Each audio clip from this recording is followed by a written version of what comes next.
suppose I'm gonna have to try this. All right.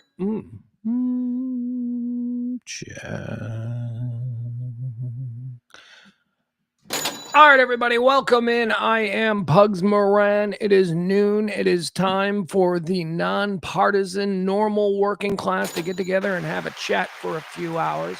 Hot topics, current events, all the trends, that kind of stuff. That's what we talk about here. We've got a lively chat room, all coming to you from the Kelly Moore Memorial Studio on the beautiful south side of Chicago. Full disclosure before we get started here, okay? Just, by the way, I see the chat. Hi, chatters. My chickens in my chicken coop. Full disclosure. Your boy is playing hurt today. That's right. I'm Colston Montgomerying it. And I say Colston Montgomery because if you watch Texas Ranger baseball or Chicago White Sox baseball, you saw Colston Montgomery 2 nights ago take a foul tip directly off the shin. The kind of injury, I saw it and I went, that's 6 weeks. That's 6 weeks for our slugging shortstop. He's gone. Earlier in the game, we had lost Kyle Teal, which more on that in a second. But I was absolutely certain that Colston Montgomery was gone for 6 weeks. And guess what? He was in the lineup the next day. He came out of the game that game. And I'm like, oh, he's done now for the season. No, he came back. So I am playing Colston Montgomery style. I am playing hurt. What happened to me, you're wondering? Well, it was terrible. Oh, it was a terrible accident. I was coming down the stairs. Yeah, that's it. That's it. That's the extent of the accident that's got me playing hurt. I was coming down the stairs. Did you trip? No, I didn't trip. Did you twist an ankle or something? No, I didn't do anything. Until the very last step, the one that got me on solid ground, I assumed that I had mastered that descent. That was a good one. Like a pilot who's, landed a million times. I was like, it's easy. I just walk down the steps. That's not a thing. And then I get to the final step and I start walking and my knee goes, whoa. I thought we were on steps. Now we're on solid ground. Stop. Time out. Dude, I don't know what happened. I think I had a birthday the other day, and I think that might play some role in what happened. But my knee, it didn't go out. Did it go out? Did you tear a ligament? No. My knee just went, not today, son of a bitch. We're done. I don't know what's wrong with my knee. Anyway, so I walk it off, right? Because I'm a Colston Montgomery type. I walk it off. This is about 9:00 last night. I sit down. I watch an episode of The Sopranos with my son. Mm-hmm. It's the one where Johnny Sack finds out that Ralphie Cifaretti told a fat joke about his wife, Jenny. It's that episode. And I'm sitting there for a full hour, and I'm fine. I'm in a recliner chair. The leg is up. I'm like, okay. So the episode ends and I go, oh, I got to go clean the kitchen. So I get up out of the recliner and, oh my God, I'm like, I forgot. This knee is no longer accepting any weight. And that's unfortunate because I'm bringing quite a few pounds. So whatever. So I muscle it out. So I'm walking with a limp, right? I'm like limping. As the night goes on, by the time it was time for bed, I'm fine. Yeah, it's like whatever. I'll get used to it. I'll walk it off. There was no throbbing pain. It's not like if I'm just sitting still, it hurts. It's not. It's just whenever I walk now, my knee goes, hey, with every step.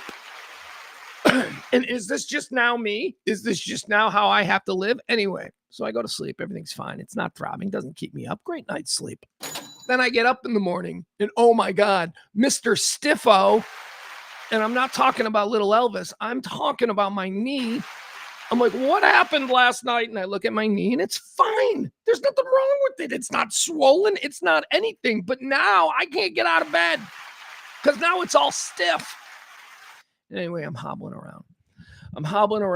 Oh, God. And this morning, because of the stiffness, now it is throbbing. Now, the throbbing has gone away. The throbbing is good. We're ready to do a show. This is all stuff I had to deal with around 9, 10 o'clock in the morning. With that said, and this is where the whole full disclosure thing comes from. I self-medicated. I self-medicated this morning. I'm a little high.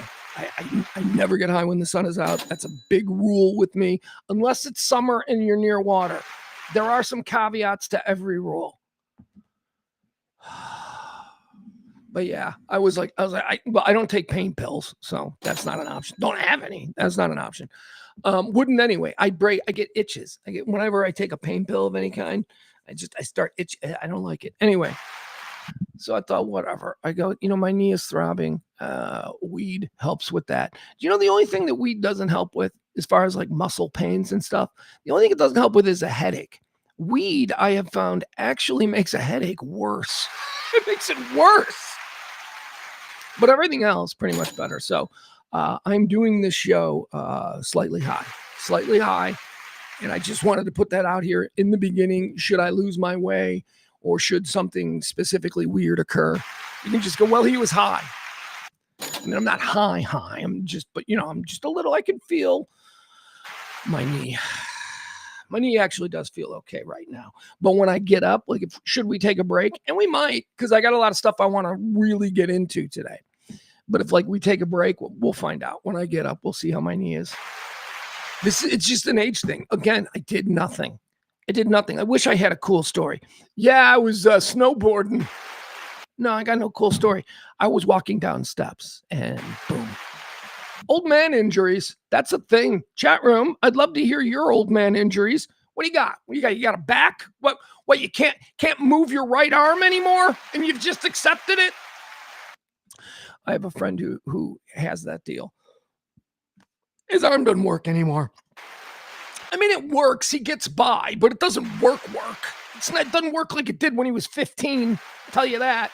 He just accepts it. I'm like, what's wrong with your arm? He's like, I don't know. I can't really move it past these 3 positions, but I get by. Is that like an old thing? Let's see here. Let's see.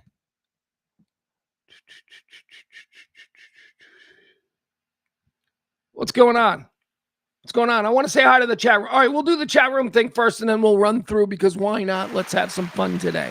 Because there's a couple of topics that aren't fun. All right, I got one topic. You're going to let me rant, okay? And we'll see. Maybe it'll make no sense, because as I already divulged, I got a little high before today's show. I'm trying to whisper it because my son doesn't need to know that.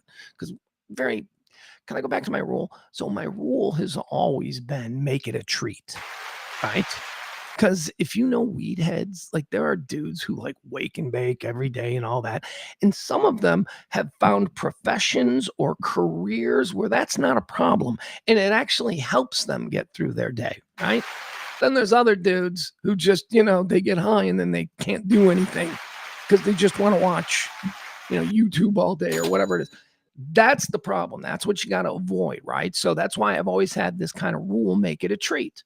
And some of the parameters of that rule are just do a full day straight.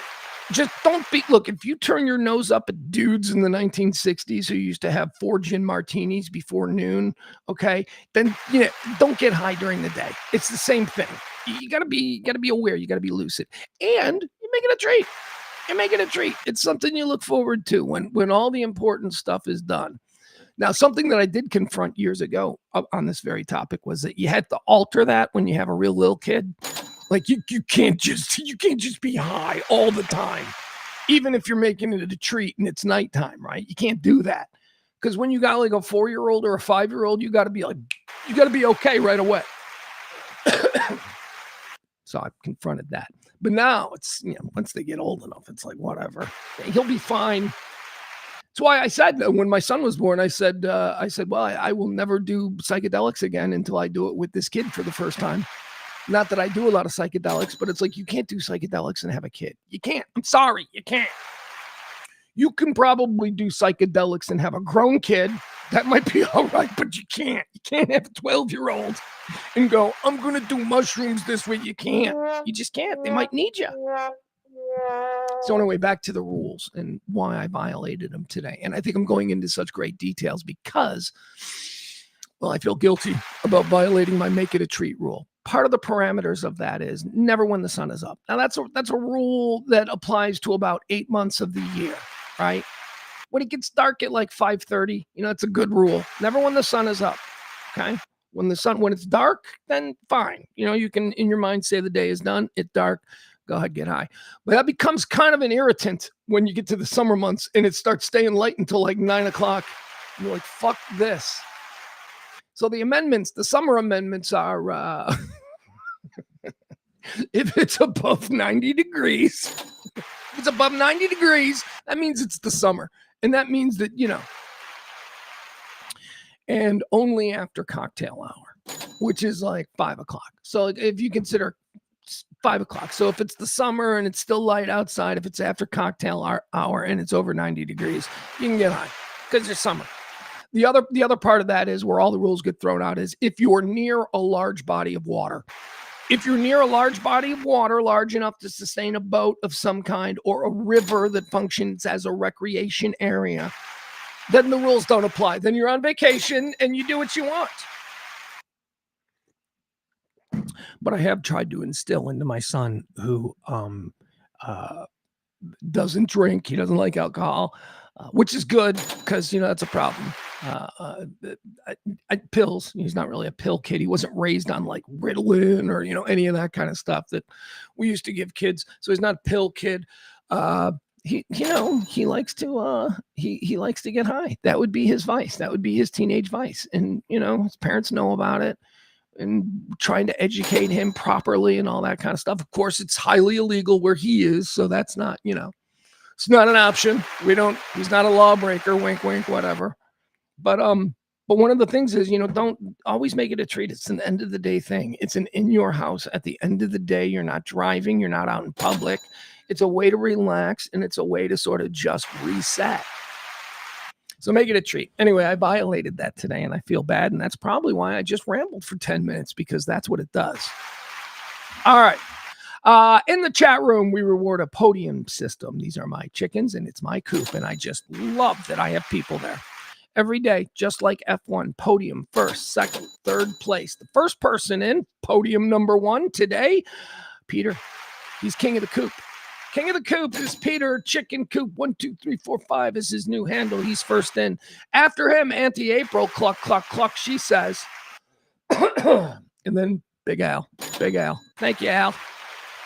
That's our podium today. It's Peter, April, and Big Al. They're the first 3 folks in our coop. After that, we've got after.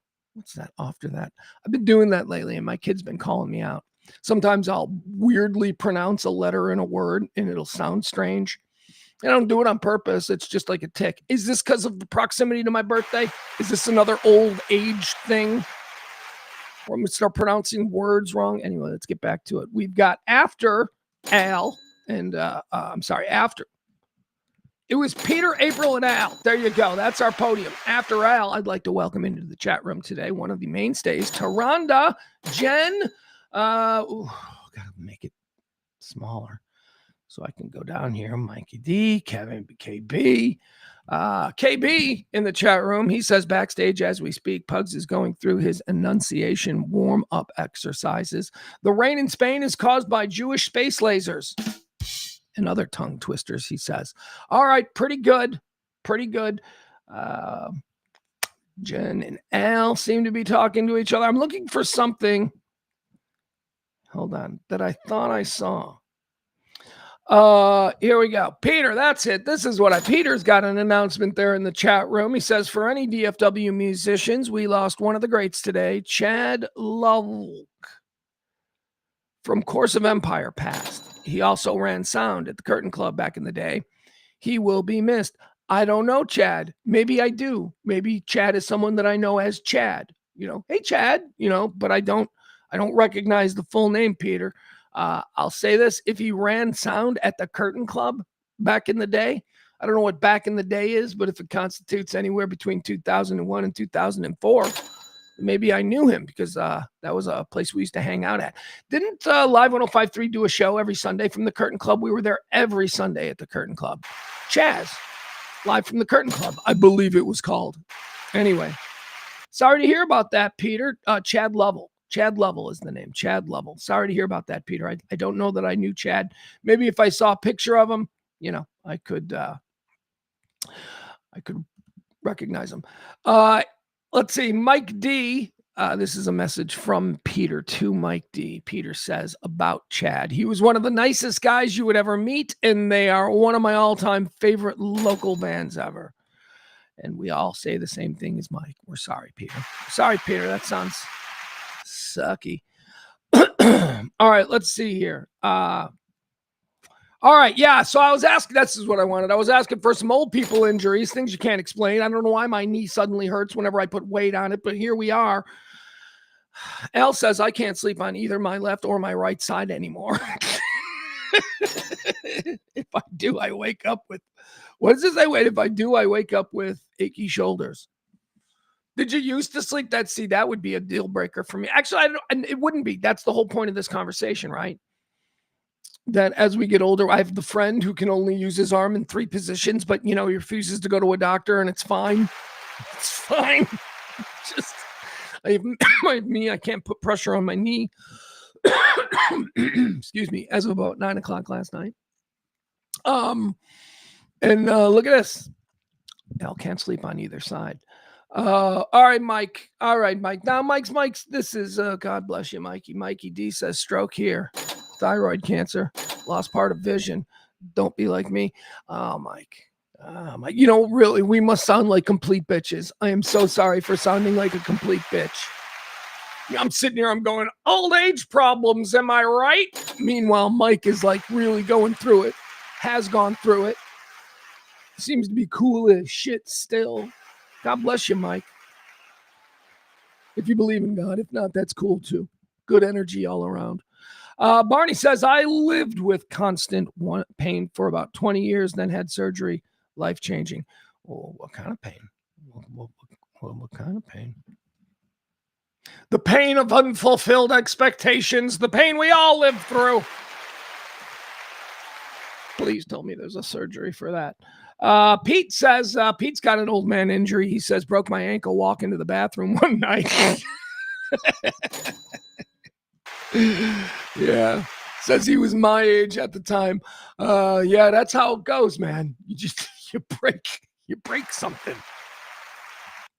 I'll never forget, like 10 years ago. So I don't know if it's something that you get or something that you carry with you and it flares up from time to time. I'm not entirely sure how it works. It's only happened for me like twice, but it first happened to me about 8 years ago, maybe.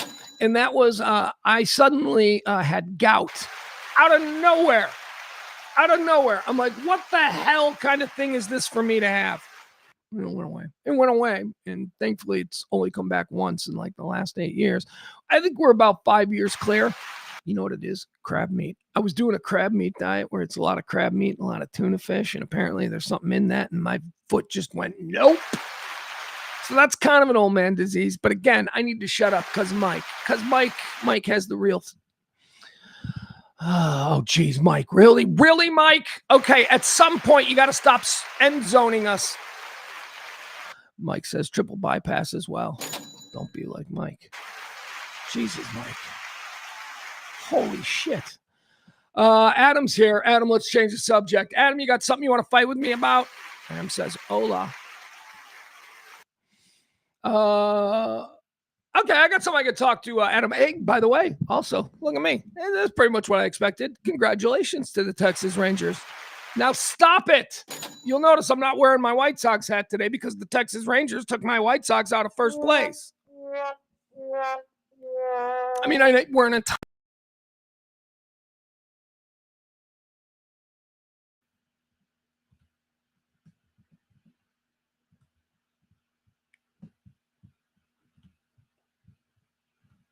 All right, how we doing? Is everything fine? Microphone's fine? Do I sound good?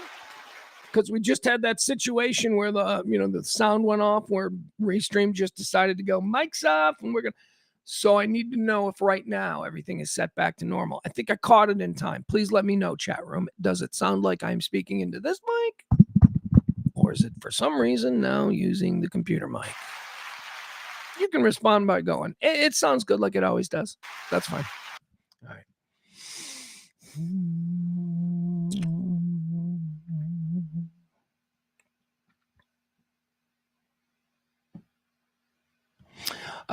Adam is in the chat room. He's got one. He says, I tore my meniscus in October last year. Haven't been able to jog since. I may get surgery still because sex is difficult as well.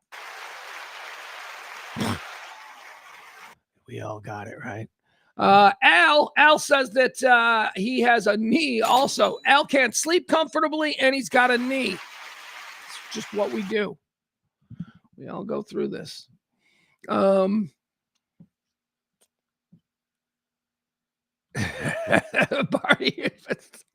No, this is something I would have turned my nose up at just a few years ago, but I have since discovered the magic of good pillows.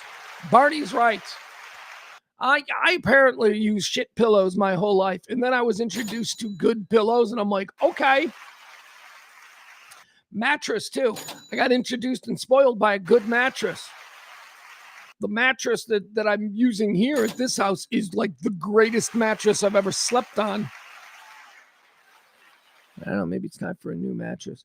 All right, let's see. That's all. We don't need to really. I do need to know. Hold on.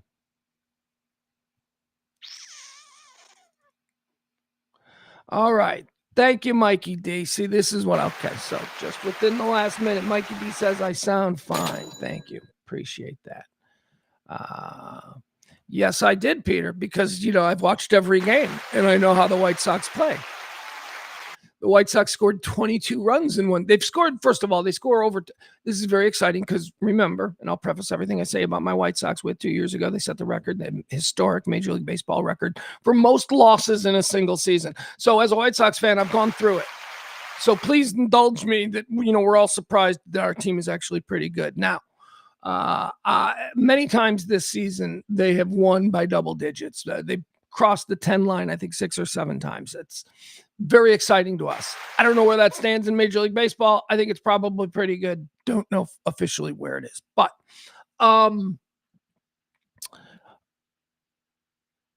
the point is, after every game that they have done a monstrous output, they have not scored any runs the next game or lost by 1 run. They've never turned in a 15-run performance and then won the next game. Never. So, yes, yesterday I went, Jesus, do we have to score 10 runs? Now, I don't know if the same can be said for the Rangers, because last night the Rangers put 10 up on the White Sox, who put up nothing. Just as I predicted, nothing. They're going to no hits for us for the next 9 innings. They should, though, right the ship. They should right the ship today. Hopefully my team wins the rubber match. Hopefully your team wins the rubber match. That's why they play the games. It's called baseball, and it's why we love it. We'll see. But yeah, I knew we settled in to watch that game, and it was Noah Schultz on the mound. And I'm like, okay. Not only are we not going to hit, but they're going to score a couple of runs very early, because that's what the story is with our 6'11" 10-year-old Noah Schultz, who we trotted out there. Anyway, baseball's fun, and Globe Life looked amazing. We did after the White Sox game. My son and I. This is when I hurt my knee on the descent after this. My son and I went out on the Pope balcony, as we want to do almost every evening. We sit out there. We have a nice little conversation about life and all that kind of stuff. We watch airplanes land at Midway Airport. The Pope balcony is a balcony that is attached to the place where I do this show from and also live. And it's humorously high. It is humorously elevated above everybody else in the neighborhood. And we enjoy the views from the Pope balcony, and we've grown comfortable with the notion that everybody can see us when we step out there. We're like, hello. That's why we call it the Pope balcony. Anyway, we're out there, and we were having some pretty interesting conversations between me and my 17-year-old son. You know what yesterday's conversation was? Data centers. We're talking about data centers. My kid brought it up. And you know that I learned something? I learned something that was mind-blowing. I learned something that made me go, that can't be true. And then I looked it up right there on the spot. And it is true. So my son and I both have concerns about data centers. So we're in step there. We agree on this. And he seems to know a lot more about it all than I do, which is concerning because he's 17, but he's really dialed in. And I was talking about, the complaints. And for me, like I say, I try to present a normal, everyday working man perspective. For me, the complaint about data centers going up everywhere is property values for people who live near them and, the noise, whatever that noise is that people say everyone's just got to get used to, right? I think those are boots on the ground concerns. Some of the other concerns are more, questionable, like the water usage, like environmentalists and stuff. They've joined the anti-AI data center or whatever the hell we're supposed to call them, crusade, by saying that they're environmentally bad for whatever area that they're in. And my son goes, that's not even a real problem. And remember, my son is not pro data center. He's anti-data. He does not like whatever is happening with, the future. He's not a futurist. He's a let's calm the fuck downist. Which I'm okay with, but because I don't understand it all, and he does. He seems to have a better understanding of what all of this means. But he told me, he's like, golf courses use more water than data centers, and not only they use more water, they use more water by like 4 or 5 times, and there's like 10 times as many golf courses everywhere. And he's like, so if the environmental people want to get, and he wasn't sticking up for data centers. Remember, he's anti-data center, but he's just really authentic about why he thinks they're a problem. And he opened my eyes to that. I didn't realize that water usage, like if there's a water usage problem in this country, it's because of our golf courses. Jesus, golf courses, it says here, it estimates that U.S. golf courses consume roughly 2.8 billion gallons of water per day. This is primarily for grass irrigation. 2.8 billion gallons a day. Data centers, in comparison, use an estimated 440 million gallons of water per day for cooling servers. So 440 million gallons, but we've got golf courses everywhere that are using like 2.8 billion gallons, and nobody ever complains about that. Maybe we ought to close down some Here's what we do. We close down a bunch of golf courses. Although, the ones that would get closed first, the public courses that like regular people get to play on. Man, damn, he gets his way. We'll go and we're going to cut down some trees at private courses. We're going to turn them into public housing. Can't do that. But no, that was interesting. It's apropos of nothing. It's just I'm sitting out there and I'm like, really? Golf courses are even worse? Like way worse? Yeah, well.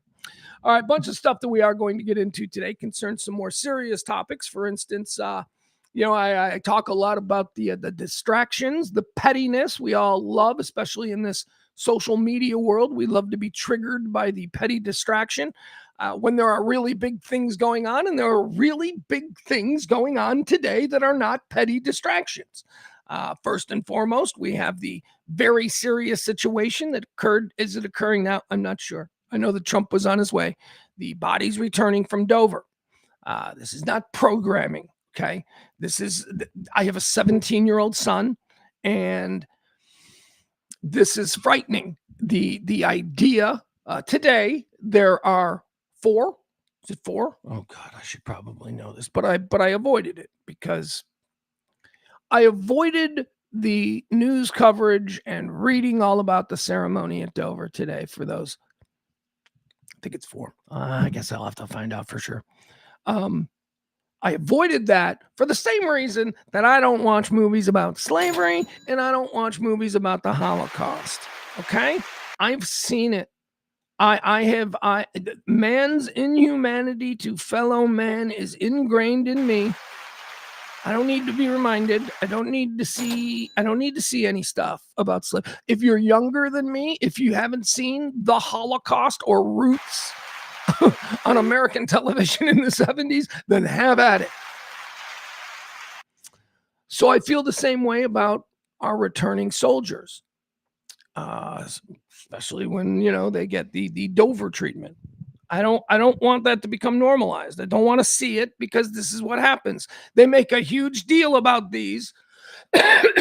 They cover it live because they're so respectful. And also because it's the first ones in months, right? We have not had a crazy body count in this situation with Iran, thankfully. So they're going to make a big deal about this one. What happens if, in a couple days, now we're going to get 15. Oh my God, they hit a base. Now we got 15 is going to come back. Will we do the same thing for those 15 that we did for, or will we, start to normalize the process and lose interest in it altogether? The way we do with school shootings, mall shootings, whatever. We've lost interest. It's not exciting and new and scary anymore. It is just something that has been normalized as a part of modern American life. And I don't really have any interest in, ever being in a world where that's normalized. Anyway, that's the problem. And again, maybe this is a little bit more serious for me than maybe I would have felt about it in years past, because it is extremely personal. When you have a 17-year-old male in this country and you do not know what is happening, you do worry about what lies forward for the, disposable class. The 17, the 18, 19-year-old has always been the disposable class. So this concerns me. Anyway, God bless everybody and think of the families. And that's it. Do not politicize this moment. All right. So there's that with the Dover thing. Okay. Okay. Can I just make another mention in this? I'm not making light of this at all. This is another example of how I say a whole lot of stupid, crazy shit, but oftentimes, if you listen, there is, I think, some judgment. I think there is some perception. I told you what was happening with the Tate brothers being apprehended suddenly by federal marshals in Miami after the UK had a warrant out for them for years. And somehow United States Marshals were ignoring it because why? Because the Tate brothers and their influence and all of that was at the time MAGA adjacent. That's what I think. That's what I said. I said that's exactly why the Tates felt so free coming to America, even though there were warrants for them in the UK. And even though, they were facing charges in, where was it, Romania? So why are they strutting around? Why are they showing up at young Republican meetings in Florida? Why did they feel safe? They felt safe because at that time, I believe that the powers that be, that control the puppet strings that are Donald Trump, determined that they were something that they needed still. They needed the manosphere, the extreme manosphere. They needed the radically stupid people to still be adjacent to their political messaging. So that's why the Tate brothers were allowed to float around, strut. We played the video yesterday of Andrew on with Candace Owens, I believe. Yeah, probably the first time I've ever played something from her. But Andrew Tate was bragging. Come get me. Come get me. Do you think? However he talks. And they came and got him. Suddenly they came and got him. He was on his way to doing whatever it is that he does on a Saturday in Miami before he goes clubbing and date raping. I guess he was judging or hosting some kind of a kickboxing tournament there in Miami. And just as he was entering, federal marshals swooped in. United States federal marshals acting on behalf of the British government, executing a warrant that had been there for years. Why, oh, why now? What did I tell you? I told you it's because we've got a new UK prime minister. I told you this because Keir Starmer, who was a member of the Labour Party. Okay. So I watch a lot of Sky, right? I'm going to start talking about stuff and you're like, how do you know? I'm like, because I watch a lot of Sky News and you people know this about me. All right. So Keir Starmer, he's basically a liberal, right? That's, if you want to look at how the British government is Labour conservative, liberal conservative, whatever you want to call it, Labour liberal, same thing, basically. Some changes. Theoretically in support of the working class. That's what Labour is. Keir Starmer was a liberal laborer. Okay. And, they don't like Trump. But you got to play nice with Trump when you're Prime Minister of the United Kingdom, regardless of what party you're on, because it's America and there's a special relationship there. But even though Keir Starmer tried so desperately to manage his relationship with Donald Trump, he was wildly unpopular because it was seen that even though he didn't give any help, right? He was one of the, England did not show up for the NATO help call that Trump threw out there about managing the strait and all that. And Keir Starmer was kind of on the outside of Trump for that.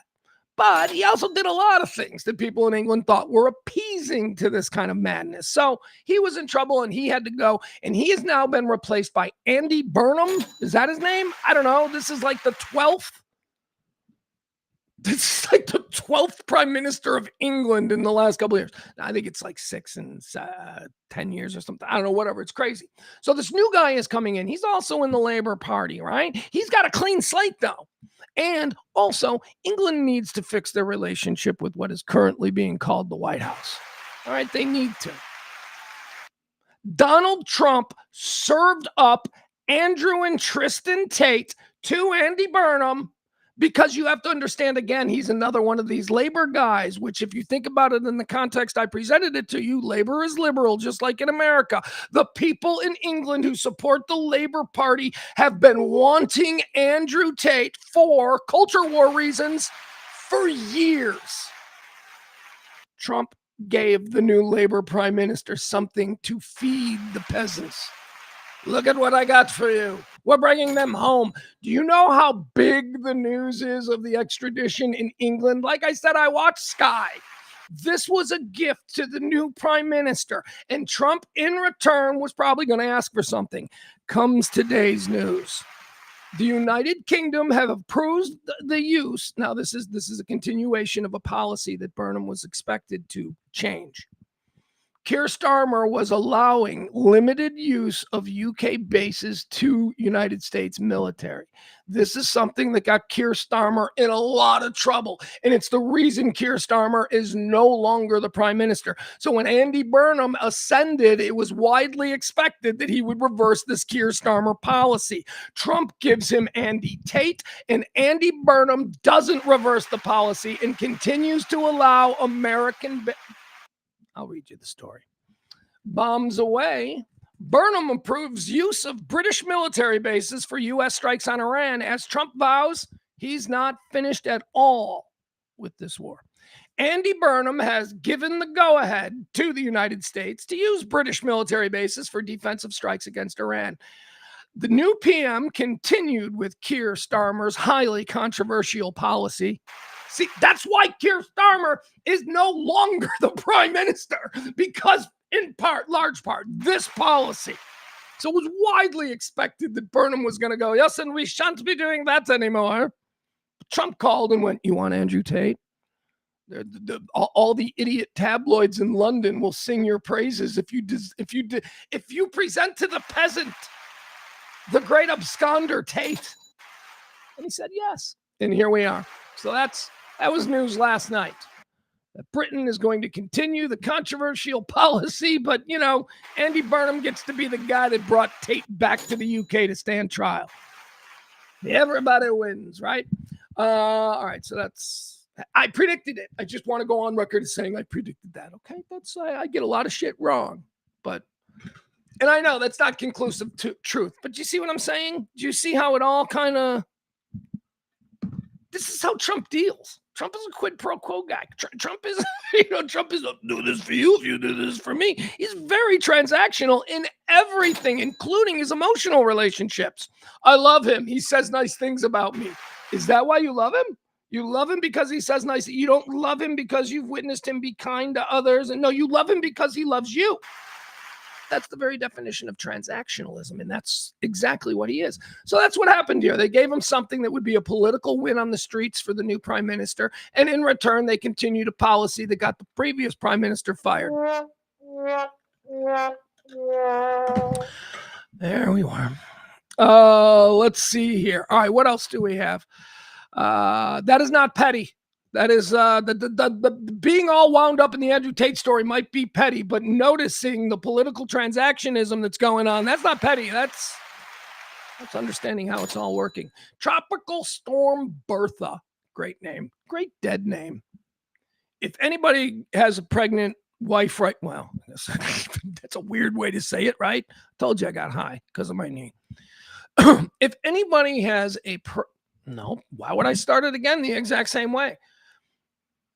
I think if somebody has a baby girl that they should name it Bertha. I think Bertha is a name that should come back. And I bet it does to some extent because of Tropical Storm Bertha. Tropical Storm Bertha, not even a hurricane. They don't even think it's going to be a hurricane because they're calling it a chaos storm.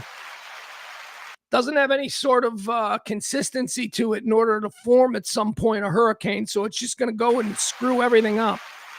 Here's what we know about Tropical Storm Bertha. By the way, we're probably going to have to check in with Maddie because this looks like it's going to hit her. But if it's not a hurricane, okay, so here's what I learned about this morning. I was like, it's not a hurricane. Who cares? But then like weather people were like, no, this is like could be worse than a hurricane in some areas simply because it's so chaotic because of flooding. And anyway, this is what we're looking at. That's it. That area. What do they call this? The cone? I don't know what I'm doing. I'm not a weather nerd. Anyway, if you're down in that part of the world, maybe we'll check in with Maddie tomorrow if she has power, because I guess that's when it's supposed to happen. Bertha is coming. It's a dead name. It's a dead cool name. It's a fat girl, right? Isn't that what happened with Bertha? Like Bertha at some point, and I think like this happened in like the 30s. You don't even know any old Berthas. That's how dead of a name Bertha is. Bertha, like the last Bertha was probably born in like 1929. That's like the last Bertha. And I think it's because like when I think of Bertha, I think big fat Bertha. And I don't know why I think that. I've never known a Bertha. You've never known a Bertha. Maybe you had a great granny named Bertha, but you've never known a Bertha. Anyway, Tropical Storm Bertha, not going to become a hurricane, they say, but it is a chaos storm. So for whatever that means. All right. So here's a thing that I wanted to talk a little bit about here, spend a little time. I mean, the big story that I want to get into is the Jason Alexander deal. Yeah. George Costanza is being canceled like 14 years after he did something. We're going to get into that. And it concerns Courtney Stodden. That's right. I'm going to bring some stuff back from about 15 years ago. You guys remember Courtney Stodden? Courtney Stodden. How do I describe her without sounding terrible? I don't know. I'm not sure. Anyway, I'm bringing back an old segment we used to do. It was called the Perv Alert. And we're going to do it today. And it's going to concern Jason Alexander being canceled because of something he did with Courtney Stodden back in like 2014. All right, so we'll do that as well. I really want to get into that because there's a video that I haven't seen. There is a video that pertains, actually, it gives you all the context of why he's being canceled, and I haven't seen it. It's not that it's hard to find, but I didn't find it until before we just signed on, and I said, we can watch that together. So that'll be good. We'll watch that for the first time. We'll try and figure out if it's right that Jason Alexander is being canceled because I'm bringing back the Perv Alerts. What else? 3 videos. Can't beat fun at the old ballpark. We'll do that segment. Douche of the day. We've got a douche of the day. It's the ice guy. We're going to talk a little bit about the ice guy that killed the dude in Maine. And, we're going to listen to the recording of him talking to his ex-wife. And let me tell you something. I got 2 ex-wives. I would never have talked to them this way. All right? We'll just start it here. This is what a fucking madman says. We don't give madmen badges and guns. Oh, God. Here we go. All right, so we'll do that as well. Dick of the day. Got another new segment. That's right, and this one is organically brand new, and it's because when I read the story, and when I got to the end of it, I said to myself, it's probably nothing. So new segment. It's probably nothing. Concerns a man who was found dead in France and his connections to Jeffrey Epstein. Just found dead. This other guy found dead. Was he sick? No. Just dead? Okay. Good friend Epstein? Like how good? That good? So we'll talk about that in a new segment today that I'm calling I'm Sure It's Nothing. All All right, so now let's get into the big story. The big story, and I always tell you about how we need to recognize we don't need to resist or reject the petty distractions, whether it's the reflecting pool or you know what I mean, that nonsense. We don't need to reject it, but what we need to do is hold it in its appropriate context and recognize that it's not important, it's just fun, and it's just a part of this ongoing civil war of discourse that we're having in this country. So I enjoy the petty. I just think we have to call it out. That's petty. This is not petty, you guys. Something is happening today that maybe isn't being covered. It is. I mean, I saw it. This is how, I was like, wait, what? And then I spent all morning on this one. This one and Jason Alexander. He's being canceled. George Costanza from Seinfeld because of something he did with Courtney Stodden. Seriously, we're going to have fun with that story. This one, not so much. This is a serious story. And it should be the most important story. This happens all of the time, like we never recognize in the moment when a seriously major story occurs. Like the asteroid that eventually kills us all. Like 6 months before it happens, there'll be like a kicker story on CNN. Scientists are baffled by a new star that has appeared in it'll be that. And we'll never in the moment recognize that that's a fucking big deal. We have that happening today. There is a big deal that is going on. Trump has approved the idea of a nuclear Saudi Arabia. This whole thing about Iran, this whole thing about Iran can't have nukes. We're going to allow Saudi Arabia to develop a nuclear program. Saudi Arabia, Iran, we got some bodies that are coming home today because we're not allowing Iran to have nukes. Because quite frankly, we shouldn't be allowing anybody to have fucking nukes. If we are going to be this, world dominant, military, that should be goal one. Because quite frankly, the only reason we're dominant is because we have the nukes. So, I don't have a problem with making it a precedent to maybe step up the attempts to, thwart other nations from developing because other nations are, rogue, whatever. It's nuclear is a problem as far as it being weaponized. Now we have to dance this line because there is another argument with nuclear, which is energy, which is what the Saudi Arabian deal is being shrouded as. Which is interesting to me that the people who sit on top of the world's oil reserves are interested in moving into nuclear energy. First of all, time out. What's that about? So let me tell you about what's happening here. Trump approves a nuclear Saudi Arabia. By the way, remember the bumper stickers? Sometimes you still see them on really old shitty cars. Remember the old bumper stickers with the American flag that said 9/11? Never forget. Remember those? We fucking forgot. We fucking forgot. 15 of the 19 hijackers were Saudi Arabian. And now we're like, yeah, it's all right if they... Hashtag never forget. U.S. lawmakers and Israeli officials have expressed strong opposition to such a plan, which will be announced on Wednesday, fearing that the kingdom could use a civilian nuclear project to develop nuclear weapons. The kingdom in this story from the New York Times is Saudi Arabia. The New York Times refers to it as the kingdom, which is creepy. The accord is intended to further bind the United States with the Saudi government. The Trump administration believes that it will provide billions of dollars for the U.S. nuclear industry, specifically for Westinghouse, which designs many of the reactors sold abroad.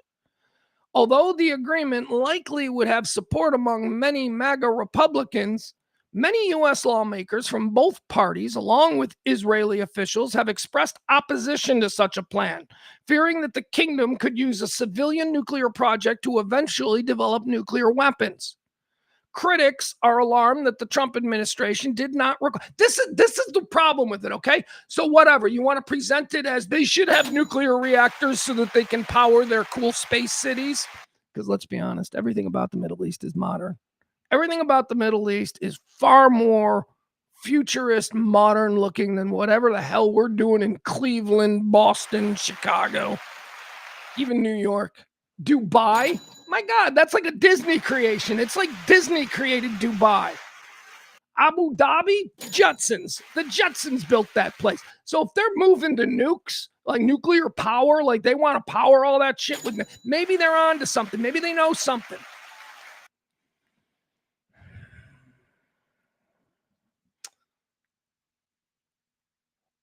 But in the past, when nations have tried to develop their own nuclear problem for their energy needs, right? This is very different than the other category.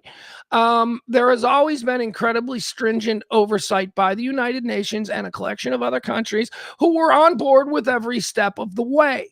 Why? Well, because it might be easy if you have a bunch of smart guys in a room to do from the energy to the military, and it's got to be observed. And that has been the way it's been done forever. Most notably in 2012, I think it was, they said this morning, it was United Arab Emirates. The United Arab Emirates were allowed to develop a nuclear energy program. But all of the waste and the plutonium that can be used turned into this and that, I don't know. All of that stuff was strictly monitored by a coalition of experts overseen by the UN, United Nations. That's how it's been done. Yeah, not this time. This one, no, they're not doing it that way with this one. This one's on the honor system. This one, Trump is like, God's for energy. And we're not gonna have a bunch of nerds leaning over their shoulder every step of the way. We trust them. They're our friends. 15 of the 19 hijackers came from Saudi Arabia on September 11th. Let's continue. Critics are alarmed that the Trump administration did not require Saudi Arabia to adhere to the stricter non-proliferation gold standard. This standard was previously accepted. This is what I just told you. This standard was previously accepted by the United Arab Emirates in 2009. What did I say, 12? Under which the UAE explicitly renounced domestic uranium enrichment and plutonium reprocessing. According to experts, which I am absolutely not, and that is why I'm reading this. According to experts, the deal bypasses the conventional oversight of the United Nations International Atomic Energy Agency. The Kingdom of Saudi Arabia is not required to sign the IAEA's additional protocols, which is the agency's most rigorous inspection framework that allows inspectors to seek out undeclared or covert nuclear sites. Yeah, or Saudi Arabia doesn't have to do that because we trust them. What's going on, guys? This is what I mean when I say that this story is probably going to be passed over, but in 5 years, it could be why we don't have Los Angeles anymore. 15 of the 19 hijackers in 2001 on 9/11 were from Saudi Arabia. Hashtag never forget. We are allowing them to explore nuclear options now. That's what Trump is doing. Crown Prince, this guy, this pro-American patriot, who for some reason MAGA thinks is cool. What is going on? Crown Prince Mohammed bin Salman has stated in the past that if rival nation Iran were to develop a nuclear weapon, don't worry, we took care of that. What's this about? Why is bin Salman worried about Iran? We took care of that 14 months ago. Remember when June of 2025, Operation Kick-Ass or whatever, when we ended their ability to make nukes ever, remember the big end zone dance that the Trump administration did? We're the best, look what we did. So today, the Crown Prince of Saudi Arabia shouldn't be out here going, well, we need nukes now because it looks like Iran is on their way to getting nukes. Who lied? Who's lying? Everybody, that's who.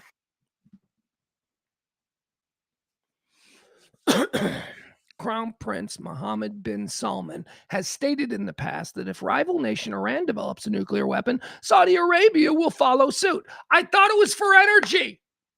I thought this whole thing is about you guys developing energy. He's coming out and saying, yes, well, it says here, Saudi Arabia will follow suit. Geopolitical analysts warn that giving Saudi Arabia enrichment capabilities will destabilize the volatile Middle East, potentially prompting other regional players like Turkey or Egypt to launch their own nuclear weapons programs. Programs that we have pretty much under control right now. They're not even saber-rattling about that. But since we're handing out nuclear programs, seriously, can you imagine that? Can you imagine Egypt? Egypt's like, but wait, we actually share a border with the horrible Israel. We want nukes. Turkey over there at the other end of the big mess pile that we call the Middle East. Turkey over there, they're like, we should have nukes too. Instead of you having your nukes here, we should have our own nukes also here. What's going on here, man? What is going on? I grew up in a world where the dark cloud of nuclear annihilation was something that was threatened to me from the time I could hear. Cold War kids. Nukes pretty much went away in my 20s and 30s, right? Pretty much don't have to worry about nukes. Now we got to worry about nukes again. This is what happened. This is what you voted for. We are going to give the nation that provided 15 of the 19 9/11 hijackers their education and their life. We're going to give that country a pathway to nuclear weapons. That's fucking nuts. And that's the biggest story of today, you guys. Let's see here. Arms control advocates argue that allowing Saudi Arabia to bypass the standard safeguards sets a dangerous international precedent. Well, he doesn't care, because if he loses election, that's just some other president's going to have to deal with that. Turkey suddenly demanding the same deal as Saudi Arabia, and you're going to have to give it to them, because what? Didn't Trump say the other day, well, if one country has nukes, the other should too, right? No, that's why we're a superpower. What the fuck is going on with this idiot? While the Trump administration argues that the deal safeguards, including a 2-year joint study before any enrichment facility is built, will keep the program strictly peaceful while securing American business interests over Russia and China. The deal is expected to face fierce bipartisan pushback during its 90-day congressional review period. Well, I hope so. I imagine it will. I mean, I don't know. God, midterms are coming up. This is a bad one. I mean, 15 of the 19 hijackers were from Saudi Arabia, which is why I have consistently had a real issue with Trump's buddy-buddy relationship with these people. 15 of the 19 matriculated through Saudi Arabian schools, lived in Saudi Arabian culture, were radicalized to give their lives to take down the Twin Towers in Saudi Arabia by Osama bin Laden, another Saudi Arabian. Not only was Osama bin Laden a Saudi Arabian, he comes from one of the most prominent families in all of Saudi Arabia. So, come on, man, what are we doing? So that Westinghouse can make $1 billion or whatever?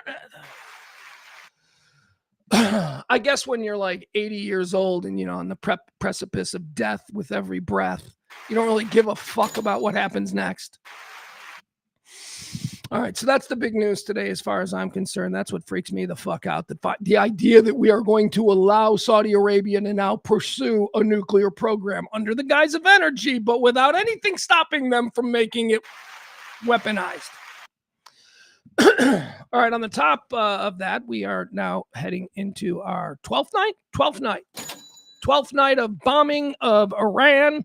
I don't know why this is school lunches, right? This is, we're just wasting school lunches at this point, because we've been told over and over again that Iran, their ability to wage war has been completely eliminated. Yet we're still just, 12 nights in a row, just bouncing fucking rocks. I don't know what we're doing. The strait, nothing is moving through the fucking strait. Gas prices are going through the roof again. What are we at, $95 a barrel? It was just a couple of weeks ago when a whole bunch of MAGA apologists were on TV going, it's going below 70. Wrong. It's going above 100, dude. Because of this bullshit. But it's been normalized at this point, right? Isn't that something? Like, I'm like, I saw 409 gas the other day and I went, well, that's a great deal. Because the idea that gas is absolutely awful has been normalized. And now when you see something that is, 3 cents less, you're like, oh, good, I'm getting a deal. So sick of this. So sick of this. All right, let's move on. 11th straight night of bombing. Hegseth, he got put in the ringer yesterday, right, over this whole Iran war thing. He was in front of Congress there with, I don't know, whoever, the chairman of the Joint Chiefs of Staff. He's not famous. I didn't know his name. I'm like, I feel like I should know the name of the chairman of the Joint Chiefs of Staff, whatever it is. He's the top general. Didn't know his name. They went up in front of Congress. They were being grilled about, everything that I just ranted about. What the hell is going on with this Iraq war? What are we doing? I want to show you a little clip, though, because above and beyond all that, we've got to know. There are people rising. John Ossoff, the senator from Atlanta, so outside Atlanta, I guess, senator from Georgia. This dude is running for president, all but a name. I expect him to end his summer on renting a lake house in New Hampshire. Okay, John Ossoff does that. John Ossoff, I think, is running. John Ossoff strikes me as the kind of guy that I'll listen to. Now, I'm not saying I'm going to vote for him, but as far as all these other people that have been poking their heads up, have you seen any of the opposition polling? Are you kidding me? I mean, I know it's early. It is early.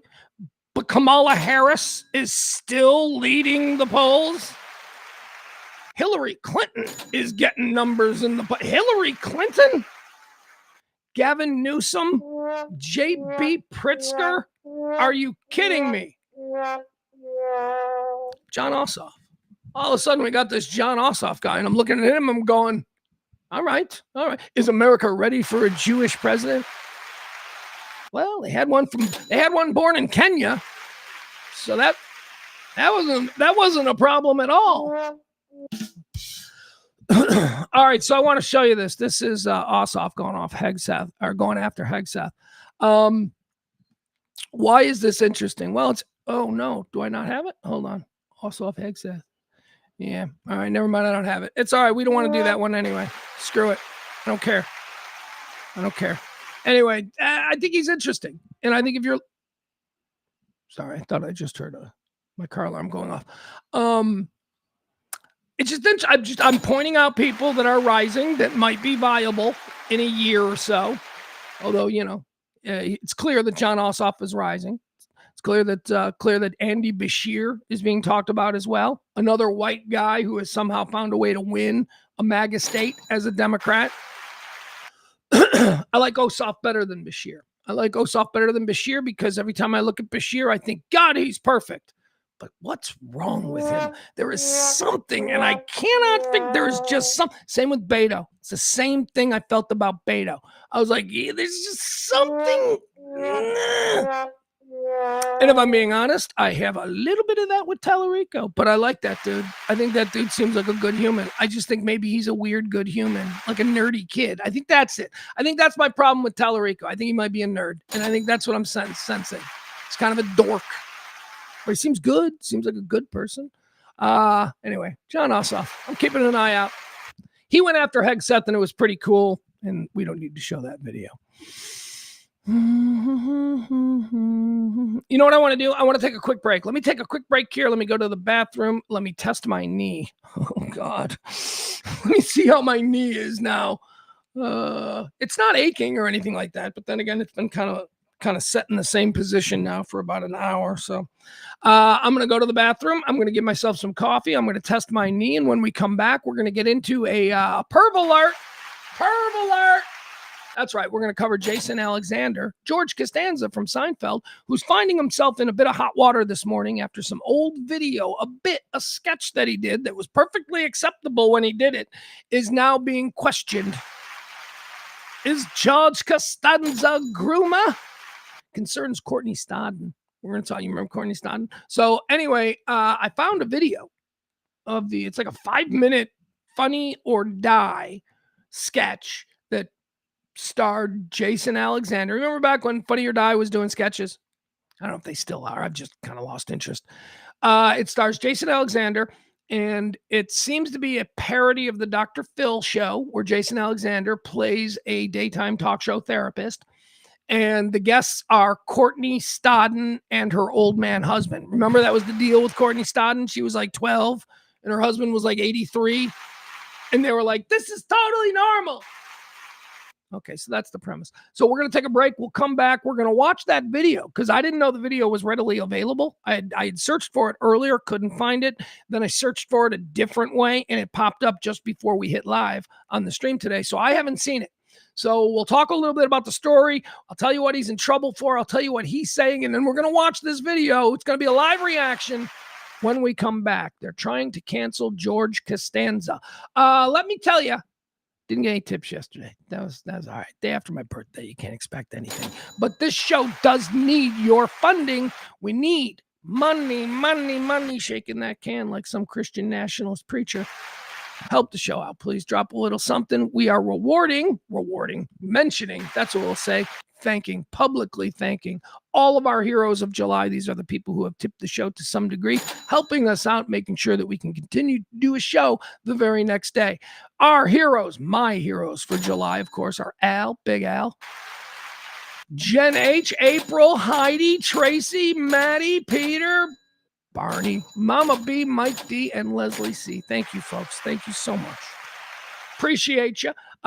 You can join them. We can put your name up there. Again, didn't get anything yesterday. You can drop a little something there. Hit the Venmo, hit the Cash App. That's how we continue to do these shows for you. Talk radio that doesn't, carry water for any political organization or any right or left-leaning sort of worldview. No, what we do is we just get together. I'm a regular guy. I'm a working class guy. I'm wrong about stuff. I'm misinformed about stuff. But maybe together with our active chat room, the chickens, I call them, they're in a coop. Maybe together we can figure out something. Working class talk, normal people talk, none of this bullshit you get anywhere else. I like to think it's special, and I thank you for tuning in every day, round about noon. Now, I'm trying to extend this because I'm quite concerned about how my knee is going to feel as soon as I turn the mics off and try to walk to the bathroom. Wish me luck. We'll be back in a minute, okay? All right, thank you. Back after this.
All right.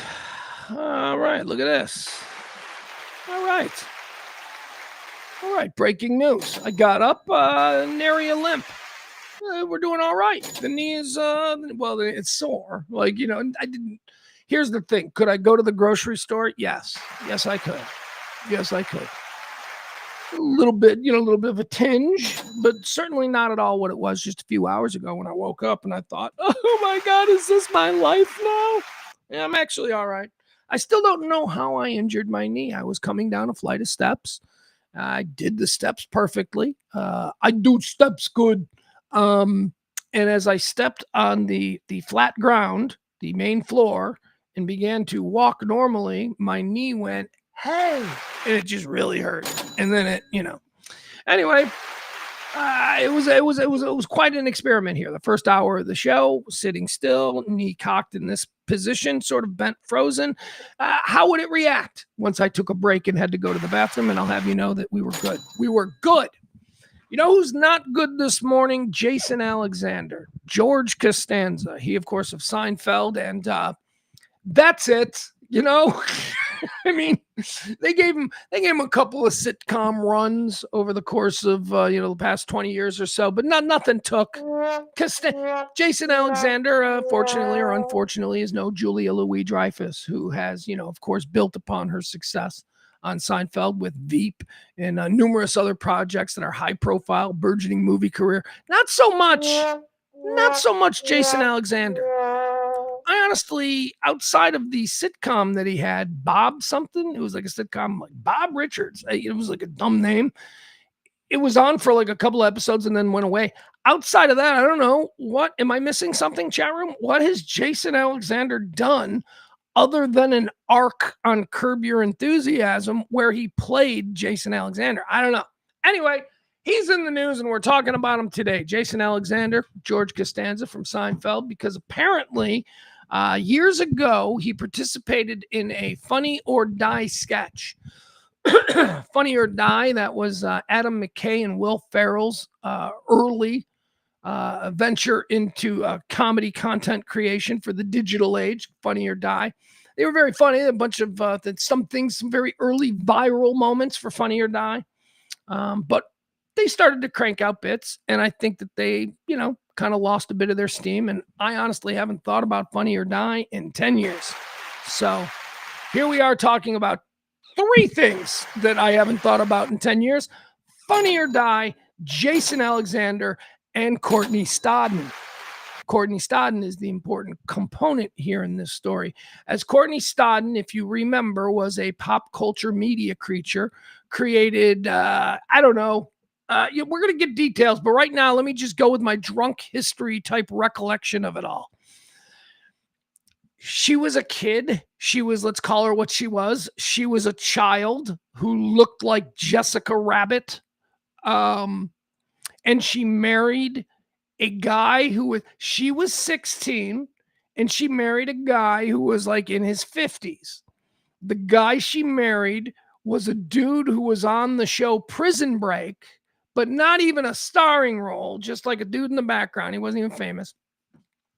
But somehow, because of his, notoriety from Prison Break, this guy would go, or Doug, we'll get to his name in a minute. This guy would go around and he would teach acting classes in small towns. He goes up somewhere and he finds this small town. He teaches an acting class because he's the big star of, to somebody who wants to be an actor and they live in Northern Oregon. A guy who was on Prison Break comes to your small little dinner theater to do a workshop. You might be taking that class because he's the biggest star you've ever heard of. So this guy, Doug, he meets 16-year-old Courtney Stodden. And they get married. And they go public with it. And he's 50-something and she's 16. And if she didn't look the way she looked, this wouldn't even be a story. This would just be some gross guy who married some underage girl. Yeah, that happens a lot. But no, there was a specific look to Courtney Stodden, so she became front page news. The people who were talking about, is she being exploited, were absolutely exploiting this child. Please. So she was white hot as a star, as I say. She was a media creature, a pop culture phenomenon because, oh my God, look at her. She's married to a 56-year-old man and she's just a child. But the thing about her, again, is that she didn't really look like a child. I'll get into that more because it is a part of the nuance of this story. But anyway, while she was a rocket ship and while she was, a pop culture phenomenon, she did a lot of things. And one of the things that she did was she was approached by the people at Funny or Die, again, Will Ferrell and Adam McKay, to participate in a sketch where she, Courtney Stodden, and Doug McIntyre, maybe? I don't know. We'll get to it in a second. Why do I have the name Doug McIntyre in my head? Is that a Facebook friend? I don't know. Anyway, she and Doug McIntyre in this Funny or Die sketch would appear on a fictional Dr. Phil-like TV show. The host would be Jason Alexander from Seinfeld, and that's the bit. Well, they did the bit, and apparently there was some exploitation of the 16-year-old girl by Jason Alexander, and she, Courtney Stodden, who's now all of 31, 32 years old, she took to Instagram yesterday, and she said, I was victimized, and, she told her story, and we'll get to that in a minute. Jason Alexander has now, he doesn't want to get Spacey'd or whatever the hell. You are not Kevin Spacey, Jason Alexander. You were George from Seinfeld, and that's it. You're basically like Gilligan. You are like Gilligan. You're not known for anything else. Anyway, Jason Alexander, he issued a response today, and we'll get into all of that. But first, I wanted to watch the sketch with you, okay? I haven't seen it yet.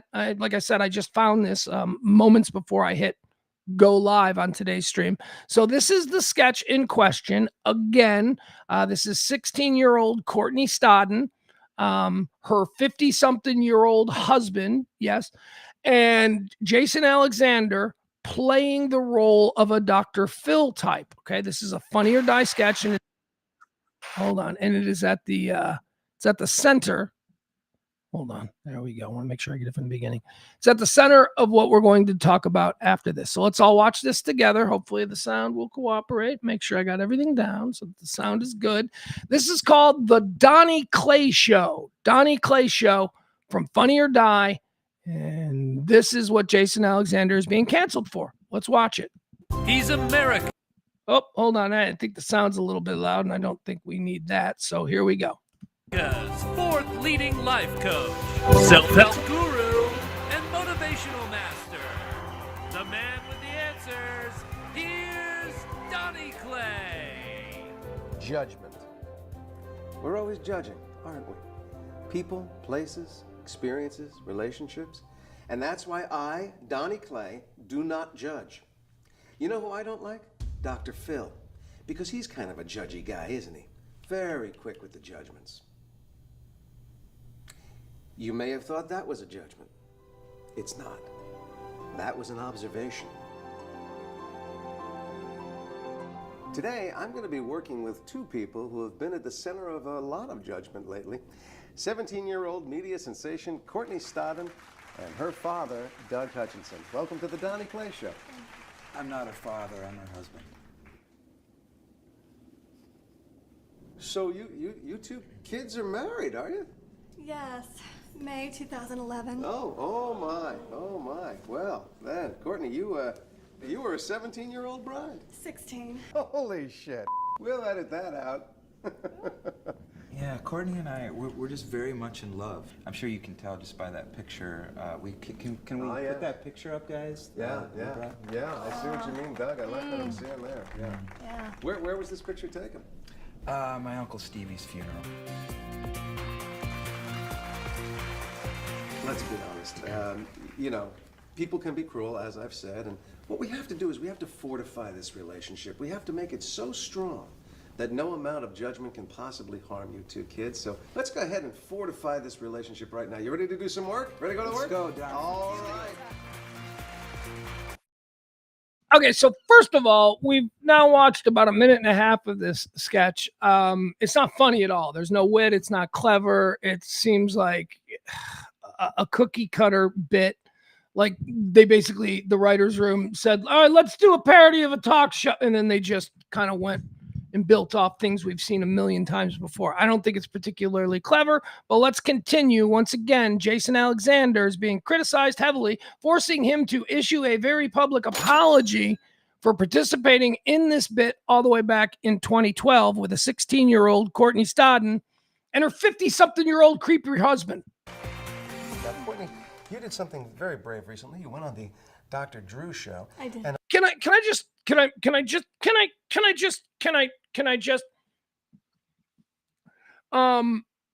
I understand that this is a child that we're looking at. All right. Just so we know, this is a child. She has the brain capacity of a child. She has got the life experience of a child, the ability to reason or sense danger. She has that of a child. She doesn't look like a child, though.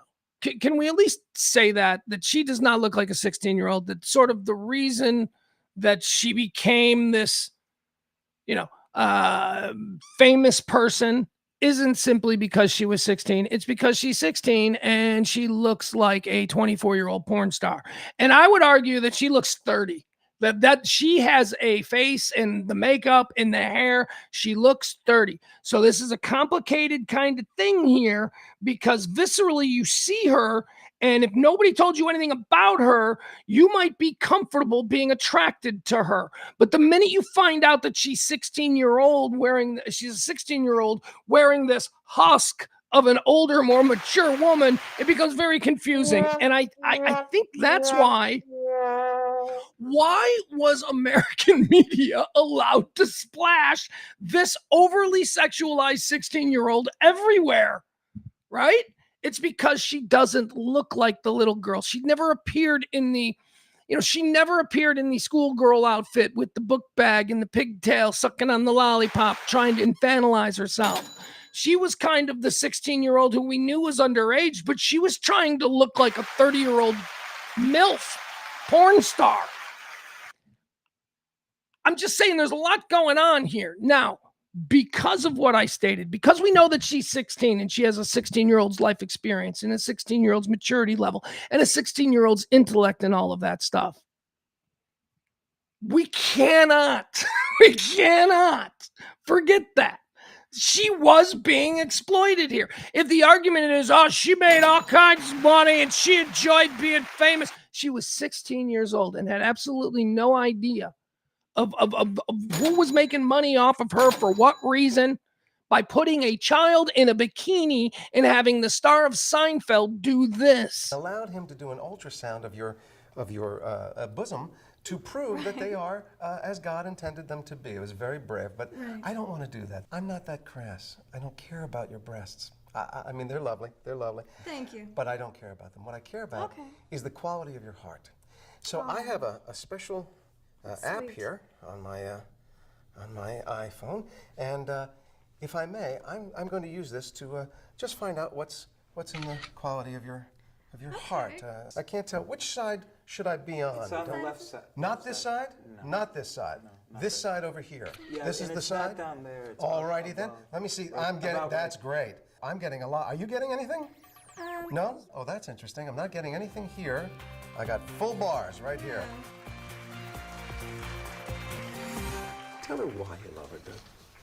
I love you because you captured my heart. All right, honestly, it's weird because that guy's weird. That guy knew she was 16. That guy's dealt with her when she's acted like an immature little 16. That's just weird. All right, so let me give you the full story about what's happening here. I'll give you the page 6 version because page 6 on these kinds of stories may as well be the New York Times. Any kind of stupid story that doesn't mean anything but is titillating and sensational, you got to go to page 6. Actually, you got to go to the Post. If it concerns celebrities, then you got to go to the page 6 of the Post. Seinfeld alum Jason Alexander has now apologized for the inappropriate Courtney Stodden sketch. He says, "I truly regret it." Jason Alexander is apologizing for his inappropriate comedy sketch with a then underage Courtney Stodden. Looking back at the comedy sketch in which Miss Stodden and I participated, this is Jason Alexander speaking. Looking back at the comedy sketch in which Miss Stodden and I participated in 2012, I completely agree that it was inappropriate and I truly regret it. The Seinfeld alum told page 6 in a statement Tuesday. Here's more quote. "But more importantly, I am deeply sorry for any harm or distress it had caused Miss Stodden, he added. I offer her my sincerest apologies. All right, so that's Jason Alexander today to the New York Post, to page 6 of the New York Post. Let's see, what else does it have to say here? A little more context. On Monday, this is how it all started. On Monday, Ms. Stodden took to Instagram and called out Alexander for the controversial 2012 Funny or Die sketch titled The Don Clay Show with Courtney Stodden. That's what we just watched. In which the actor rubbed a phone against her breasts. Stodden said yesterday, I was 17 years old in this photo. The older I get, the more impossible this is to understand. During this comedy sketch, Jason Alexander repeatedly rubbed his phone across my breasts while saying there was no signal in my head, but plenty of signal in my chest. She began in the caption of the post. Yeah, see, the whole premise of the bit was seemingly below what Funny or Die started out as. There was some real clever, real funny, real edgy sort of, comedy going on at Funny or Die. That seems just like they phoned one in. It's not clever. And how is it that there was a room full of grown-ups involved in that? Funny or Die isn't a couple of people in their basement. Funny or Die has lawyers and accountants and salespeople and all kinds of creatives and many levels of management. So how is it that all of these people, nobody at any point said, she's underage though, right? I mean, we know should we be doing that? Nobody said that in 2012? Nobody. It's weird. It says here, she says, I was 17 in this photo. The older I get, the more impossible this is to understand during this. There were no women there. There were no other women. I would like to know any woman that was on set during this. And why didn't she say anything? Because nobody said anything. Because it was a different time, and I can't explain it. I'm sure that Kelly and I spoke endlessly about Courtney Stodden. It seems like it would have been a subject that we would have been fascinated by. I have no idea what I may have said back then, and God damn it, come get me too, I guess. Here's a picture of what she looks like now. You interested? You interested? All right, now she looks... Honestly, she's 31. She's 31. This has been a problem with her whole life. This is why she gets in all this trouble. She's only 31. She looks 45. She looks 45. She looks like she's going to yell at you because, you parked too close to her Range Rover when she was coming out of Pilates. She looks 45. She's 31. When she was 16, she looked 30. It's a hard life. This kid has been, I don't even want to know what her history is. Like, what was going on with her parents? Because if you remember, her parents allowed her at 16 to marry this guy, Doug whatever. What? Was there a dad involved? I can't imagine the dad was still in the house. And was she always, like, when this guy met her, was she all glammed out in the artist workshop that he hosted where he met her? Was she all glammed out, or did she just look like a teenage girl and then he went, I could glam you out? I don't know. Like, did he do that to her, or was she already hyper accelerated sexually at that level? Because everything about her presentation is sexual. She is trying to be attractive. She is super She is hot maxing by today's standards. That's what she was doing. And it seemed inappropriate because she's only 16 and yet she's pulling it off because we're thinking she's 30, right? But no, she's 16. She's 16. And the entire country for a period of time just went, that's crazy, right? She's underage. Police be involved in any level on any? No, she's just going to go on Ellen. Okay, she's going to go on Ellen. We're not going to call the police. We're not going to, because it's weird, right? Can we all agree that it's weird? And then it became normalized. Now we got a president who hangs out with pedophiles because everything's normalized.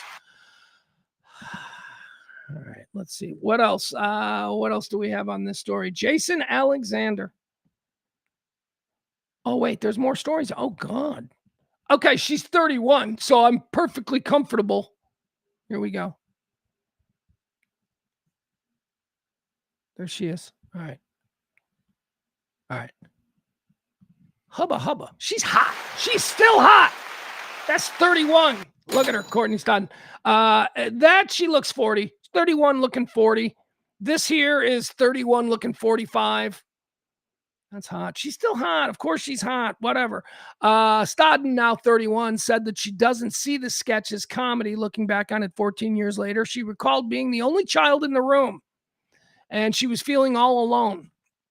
She says, I see a 17-year-old girl whose body became part of an adult joke. People will say, you chose to be there. Yeah, stupid people who are just fucking the problem, right? She chose to be there. She's 16. 16s do not make smart decisions, ever. Sometimes. I got one that can make a smart decision. But Courtney Stodden was not that.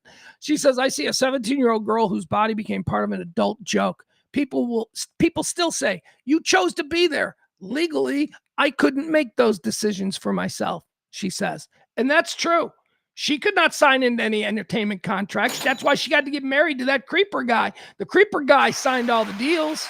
He negotiated everything. Why? Because she's 16. And 16-year-olds don't think like that. See? Do you see a pattern? I know she looks like she's 31 and a Las Vegas call girl, but she's 16. In a statement to Page 6 about the sketch, Stodden said, at 17, okay, I guess she was 17 in the sketch. At 17, I was a minor working in an environment where the adults around me were responsible for my safety and well-being. Looking back as an adult, I see those experiences very differently than I did at the time. Yeah, me too. So is this her from back in the day? That's her and Doug. It's her and Doug, her husband. Look, I get it. Don't get me wrong. I mean, I get it. I get what Doug was up to. She can't do that. She's 16. She's 16, dude. Doug. I mean, I see it. We all see it. We get it, Doug. But she's 16. And here's the other thing about Doug. Does Doug get a pass from Megyn Kelly? Does this fit the Megyn Kelly criteria? Because I think if there's an argument for, remember when Megyn Kelly moved the goalpost on what we consider pedophilia? Remember when it became clear that Trump was like pedophile adjacent? Megyn Kelly went on the air and was like, well, there's a difference between a 10-year-old and a 14-year-old, or whatever she did, right? Like there's two different kinds. There's pedophiles who like babies, and then there's pedophiles who like prepubescent teens. Don't hedge it. There's something wrong with you if you just don't like a woman. All right, back to this guy. So this guy doesn't like little kids. This is not a guy who's attracted to little kids. He might be attracted to mental midgets that are easy for him to manipulate and control, maybe. But he's not attracted to little kids. This does not look like a little kid, is my point, which is why this whole thing is so weird, which is also why I think it slipped through the cracks. And now all these years later, we're going, she's right. That was highly inappropriate for her. Why didn't somebody say something? Okay. She can tell you what, man. She can wear a red dress, huh? What is she, 16 here? Shut your mouth, pugs. Oh, God. There she is. How old is she here? Isn't that crazy? I guess she's 17 there. Yeah, not interested. We're moving forward. All right, there you go. This I feel comfortable with modern Courtney Stodden. Still sexy, you know. Let's see. What's she doing now? This could be her thing. This could be her thing online, man. If she's looking to sort of stand out, her whole thing could be, look what they did to me. This could be good for her. Was she 31? I'm a man in my mid-50s. Maybe she should call me. I think me and Courtney Stodden, and it might still be weird because I'm, so much older. But at least now she's in her 30s, right? She's got an ex-husband. It's not like I'm shacking up with a 16-year-old. Stodden and Hutchinson infamously wed in 2011 when he was 51 and she was just 16. She has since branded the actor as a predator and pedophile. Yeah, well, yeah, predator for sure. Groomer, absolutely. But again, the pedophile thing, I mean, I guess technically because of the age, right? I guess technically. But if you know, we're really concerned about the safety of, you know, innocent children, right? So the pedophiles that seem to prey on innocent little kids, that's a different category. This guy's a terrible human being who took a young, immature, stupid girl and went, I'm going to turn her into a sex machine, which is problematic, just not in the traditional way. Stodden and Hutchinson infamously wed in 2011. She has since labeled him a predator and a pedophile. She's filed for divorce from him in 2018, and their divorce was finalized in 2020. Is that what she looks like today? Look at her there today. There she is. Nowadays, Stodden, seen above, uses her platform to advocate against child marriage. It's good. It's good. Probably good platform. Good. Right side. That's the right side of history, I believe. Advocating against child marriage. Probably not a whole lot of public pushback on that one, I would imagine. She's now married to film and TV producer Jared Safier. Stodden's mother notably gave permission for Hutchinson to marry her daughter, something that Stodden has said her mother has repeatedly apologized for allowing to happen. Sure. The Celebrity Big Brother alum currently uses her platform to advocate for the passing of AB 1267, a bipartisan bill that would set the minimum age for marriage to 18, with no exceptions in California. See, this is what are we doing here? This is one of them goes without saying situations, and then I am always shocked when I hear people saying shit like, well, you know, you can marry a 12-year-old in Mississippi. What the fuck?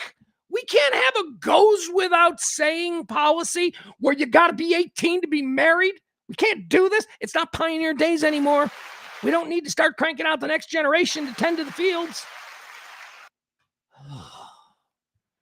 All right, there you have it. Jason Alexander being canceled by Courtney Stodden for, I don't know. Okay, so here, let's go to the chat room here because I see that there are some people who have some thoughts on this. Let's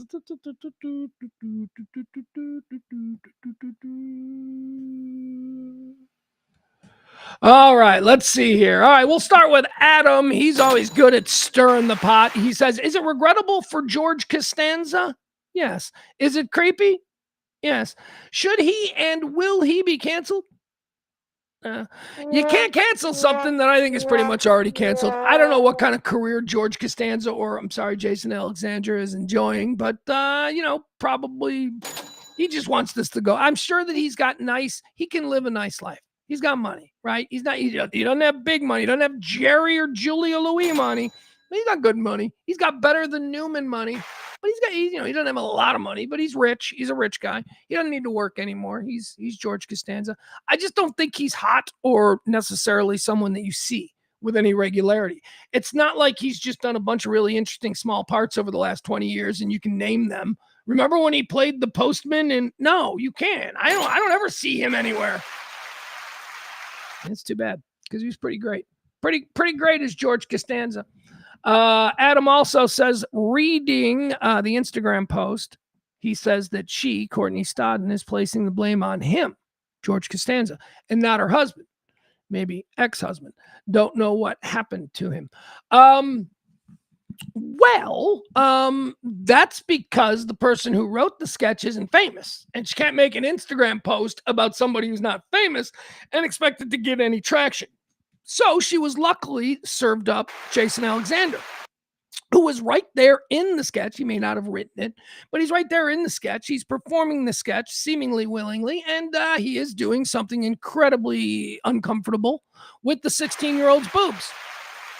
So, I mean, you know, what I see that Jason Alexander did wrong was that he didn't have the sense before it ever got started to go, she's 16. I'm not touching her tits.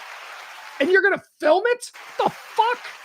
Right? That's what Jason Alexander did wrong. I don't know that him playing a role where the script requires him to do this necessarily makes him, you know, a pedophile or anything. I'm pretty sure, you know, that he, you know, just is an actor and he went around. I don't know. But that's why he's being roped into. He's being roped in because he's the famous one. He's the one that He's why I'm talking about it. So that's why. But is he more, responsible, or is he equally as complicit as others? I don't think so. I think he's just the actor that they hired. He could even say, I didn't realize she was 16. I mean, look at her, Your Honor. That would work. That could potentially work. But it is interesting, as Adam points out, that she doesn't seem to have, at least in the post last night, she doesn't seem to have any real ire or hatred for her husband, but she does blame Jason Alexander. But again, I think that's for attraction. And she has broken bad on the husband. She does call him a predator, a groomer, and all those bad things, a pedophile. So I think this is Adam talking about Jason Alexander's apology. He says it's a great apology. Seems to really grasp what she's saying in her Instagram post. Couldn't agree more. Absolutely agree. I thought it was a good apology. I'm like, that's a good apology. That doesn't seem like bullshit at all. He doesn't seem to be casting it off on anybody. He could have very easily said, I didn't write that. I'm just an actor. It's kind of gross looking at it, but I didn't do anything wrong. Fuck you. He could have done that. He didn't. He went, yeah, I probably should have gone, wait a second, how old is she? But he didn't. So now he's got to deal with it. Adam, one more time. Oh, wait a second. Here we go. No says, kudos to Jason Alexander for acknowledging that the skit didn't age well. Adam says, doesn't mean we get to sexualize her. That was the problem of her parents. But yes, this sketch shows our society back then was way too permissive on all of this as well. I don't know. I think we're way more permissive now, dude. I don't know what you're talking about, but we've got someone who I absolutely believe is pedophile adjacent as the president, and there seems to be not inscrutable. Why did I say inscrutable? What the fuck? Because I got high before. Because I got high. There seems to be a lot of evidence that suggests that Trump knew a whole lot about what Jeffrey Epstein was up to. And we have normalized that. We are fine with that. This was just the beginning. This was how they begin to normalize it. Let's show a 16-year-old who looks like a 30-year-old. Something has happened with the way we view pedophiles in this country. Something super scary and permissive seems to have happened. It's now something we talk about all the time. It used to be something that got whispered about. You didn't call people pedophiles. That was like the worst thing. You didn't talk or raise that issue in civilized society. But because there are no face-to-face repercussions with, the internet and social media, people just started calling people that all the time. N-word, the F-word, all of that. And now we're just awash in pedophile talk. It's fucking gross. Stop talking about pedophiles. Stop normalizing it. We're supposed to be shocked when we hear this stuff, okay? The guy that disagreed with you on that political thing, who you fucking hate because you know what? He is kind of a jerk off. He's probably not a pedophile. So stop calling him that. God damn it. There are real pedophiles. All right. Anyway, thank you, Adam. Or thank you, no, whatever that is. My guess says they both read the script. Well, of course, I don't know if she read the script, but I'm pretty sure that Doug, her creepy husband, read the script, and he went, it's fine, baby. It's fine. All right, we're going to end this. That's enough. And Adam will get the last say. He says, that is why I think it's important to separate sexual and gender identity with sexuality. I don't know. He's probably right. That probably is important, but I don't want to get into that. Let's keep going. Let's see. Let's do our dick of the day. Why not, right? We've just brought back Perv Alert. Jason Alexander was our first perv for the Perv Alert. Or is it Doug, her creepy husband? I don't know. Or is it us? Is it America for just abiding that story for so long? Somebody's the perv there. Let's do our dick of the day. Now, this concerns something that I've been, sort of screaming about now for months because I'm looking for work and I've seen the ads. I've had to look at an ICE ad and go, I should join ICE. They would totally take me. They don't give a fuck. They would totally take me. I should join ICE. And maybe there's a book in it. Maybe I'd join ICE and go undercover. But I wonder if there's some sort of, do they look at my social media? Like, is that the one thing they look into to make sure that you're not a Trump hater? That's probably the one thing they look into when you apply for a job with ICE. I've been telling you for months that we hired the absolute worst fucking idiots and we gave them a federal badge and a gun. We hired a bunch of security guards from Walmart, and they went through the rolls of people who applied for municipal police departments and were denied for mental reasons. You know how hard it is to become a cop? Not hard at all, unless you're fucking nuts. And they do a pretty good job of weeding that out at the local level. And when they do, they send your name over to the fire department. Did you guys know that? Did you know that that's like a normal thing that happens in America? So like if you're a dude and you want to be a cop, I really want to be a cop. And then you take the test and they're like, yeah, we don't think we want to give you a gun and then set you loose in this community. We're going to pass. People fail the mentals for police department work all the time. And what I learned, which I thought was fascinating, is that those names go right to the fire department. Because the fire department will take a crazy person because they're like, yeah, we need people who are willing to run into burning buildings. All right, he's a little screwy. That's all right. We're not giving him a gun or anything. All right, fire department, come on over. So all of those people, I guess the ones that were even too crazy for the fire department, they ended up hiring by ICE. And now they have badges and they're being sent out to communities all over the country. And yes, they're being sent to communities where they do not live. On purpose. That is on purpose, which is something that the people in those communities don't really appreciate. But it is being done on purpose because they feel that people being dropped into the community from outside won't give a fuck about the community and will just do their job, which is to treat them like peasants on a mission from an authoritarian government. Yeah, I hate the ICE guys. I hate most of the people. And this is an example, today's dick of the day. And remember, I live in the Midway Triangle, so I see ICE guys every day.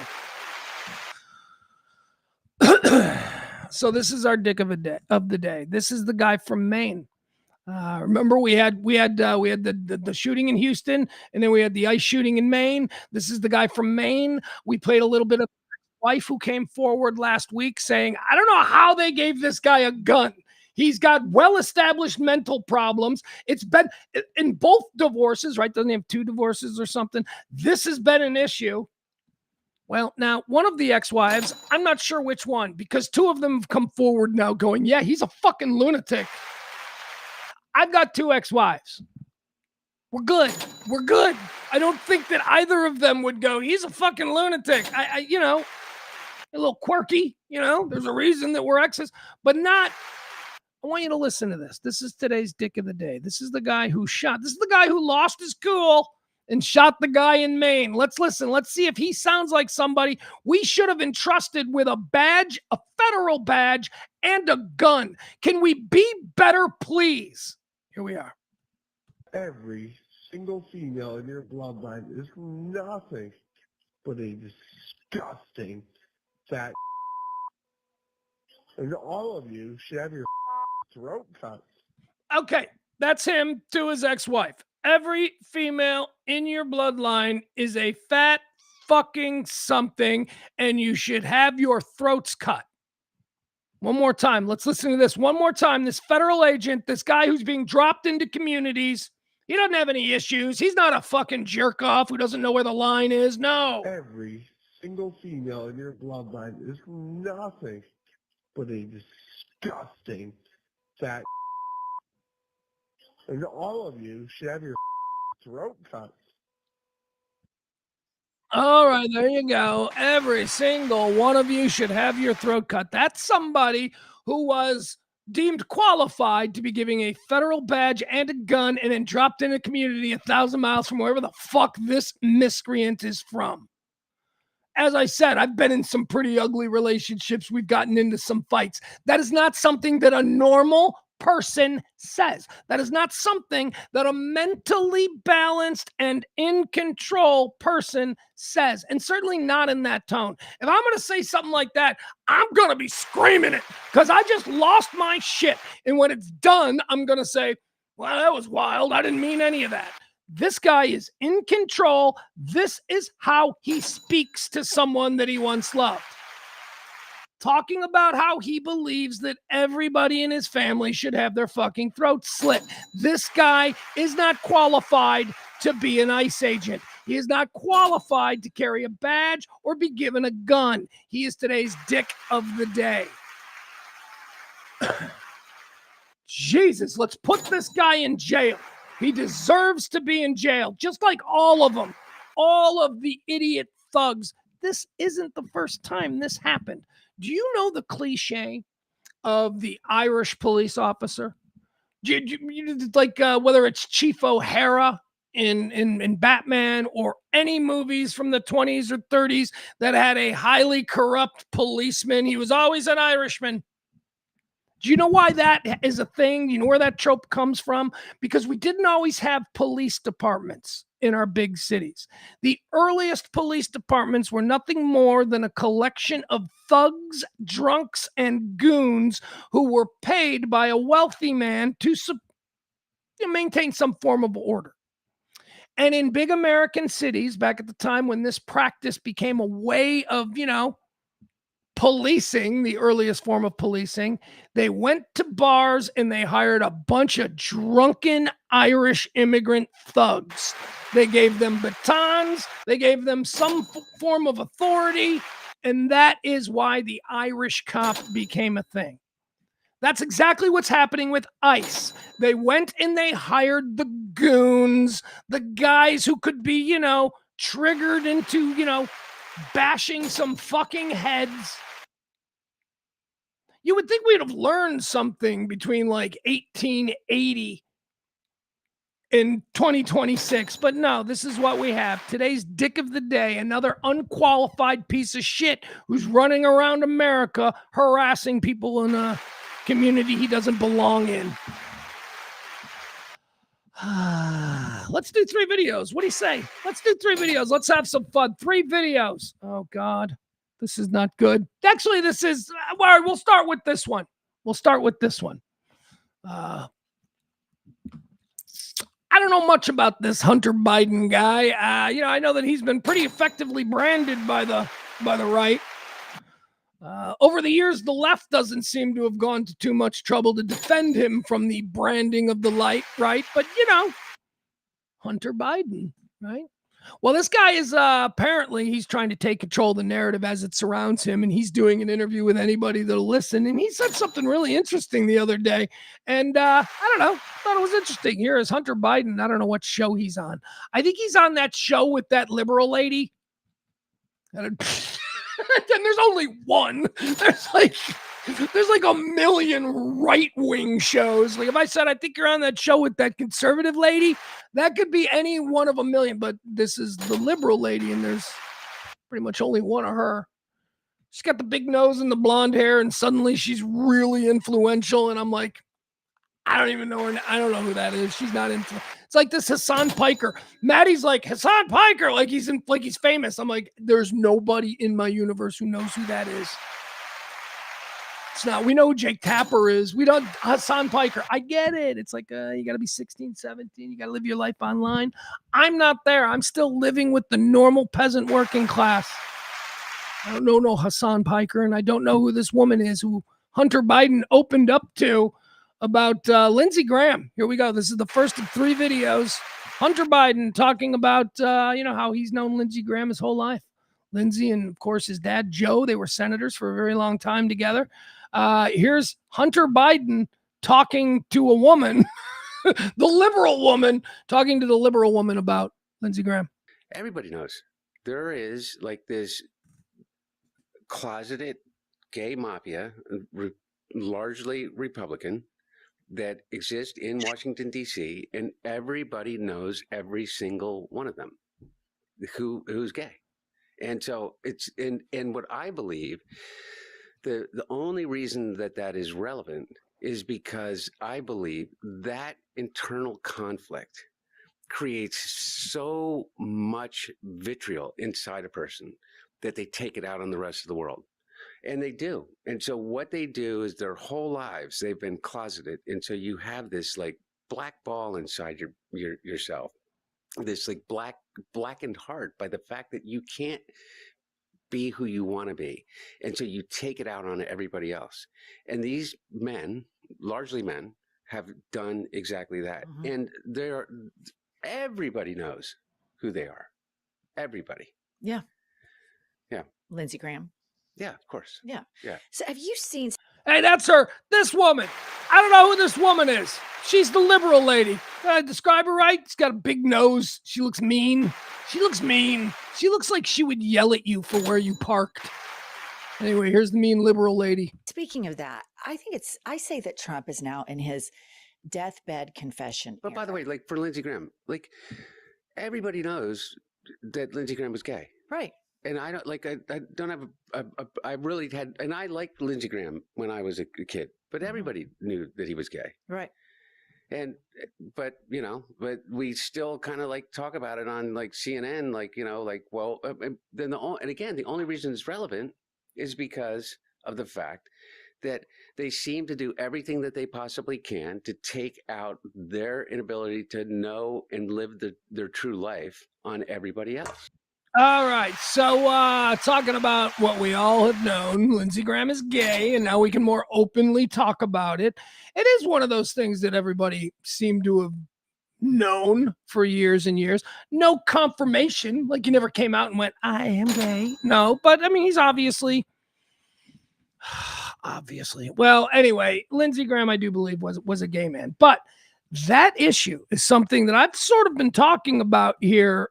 Why is the right so gay adjacent all of a sudden?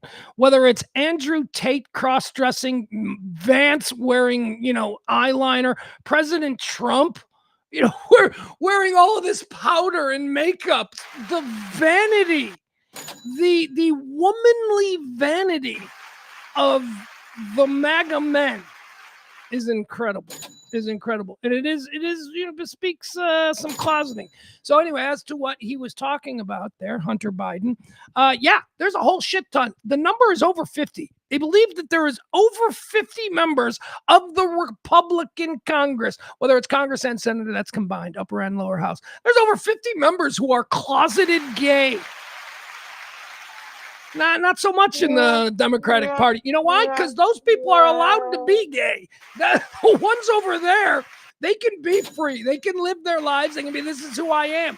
It is over 50 members estimated in the current Republican Party, many of them very powerful within MAGA. Now, why is this? Because apparently Trump used this as leverage against many people in MAGA.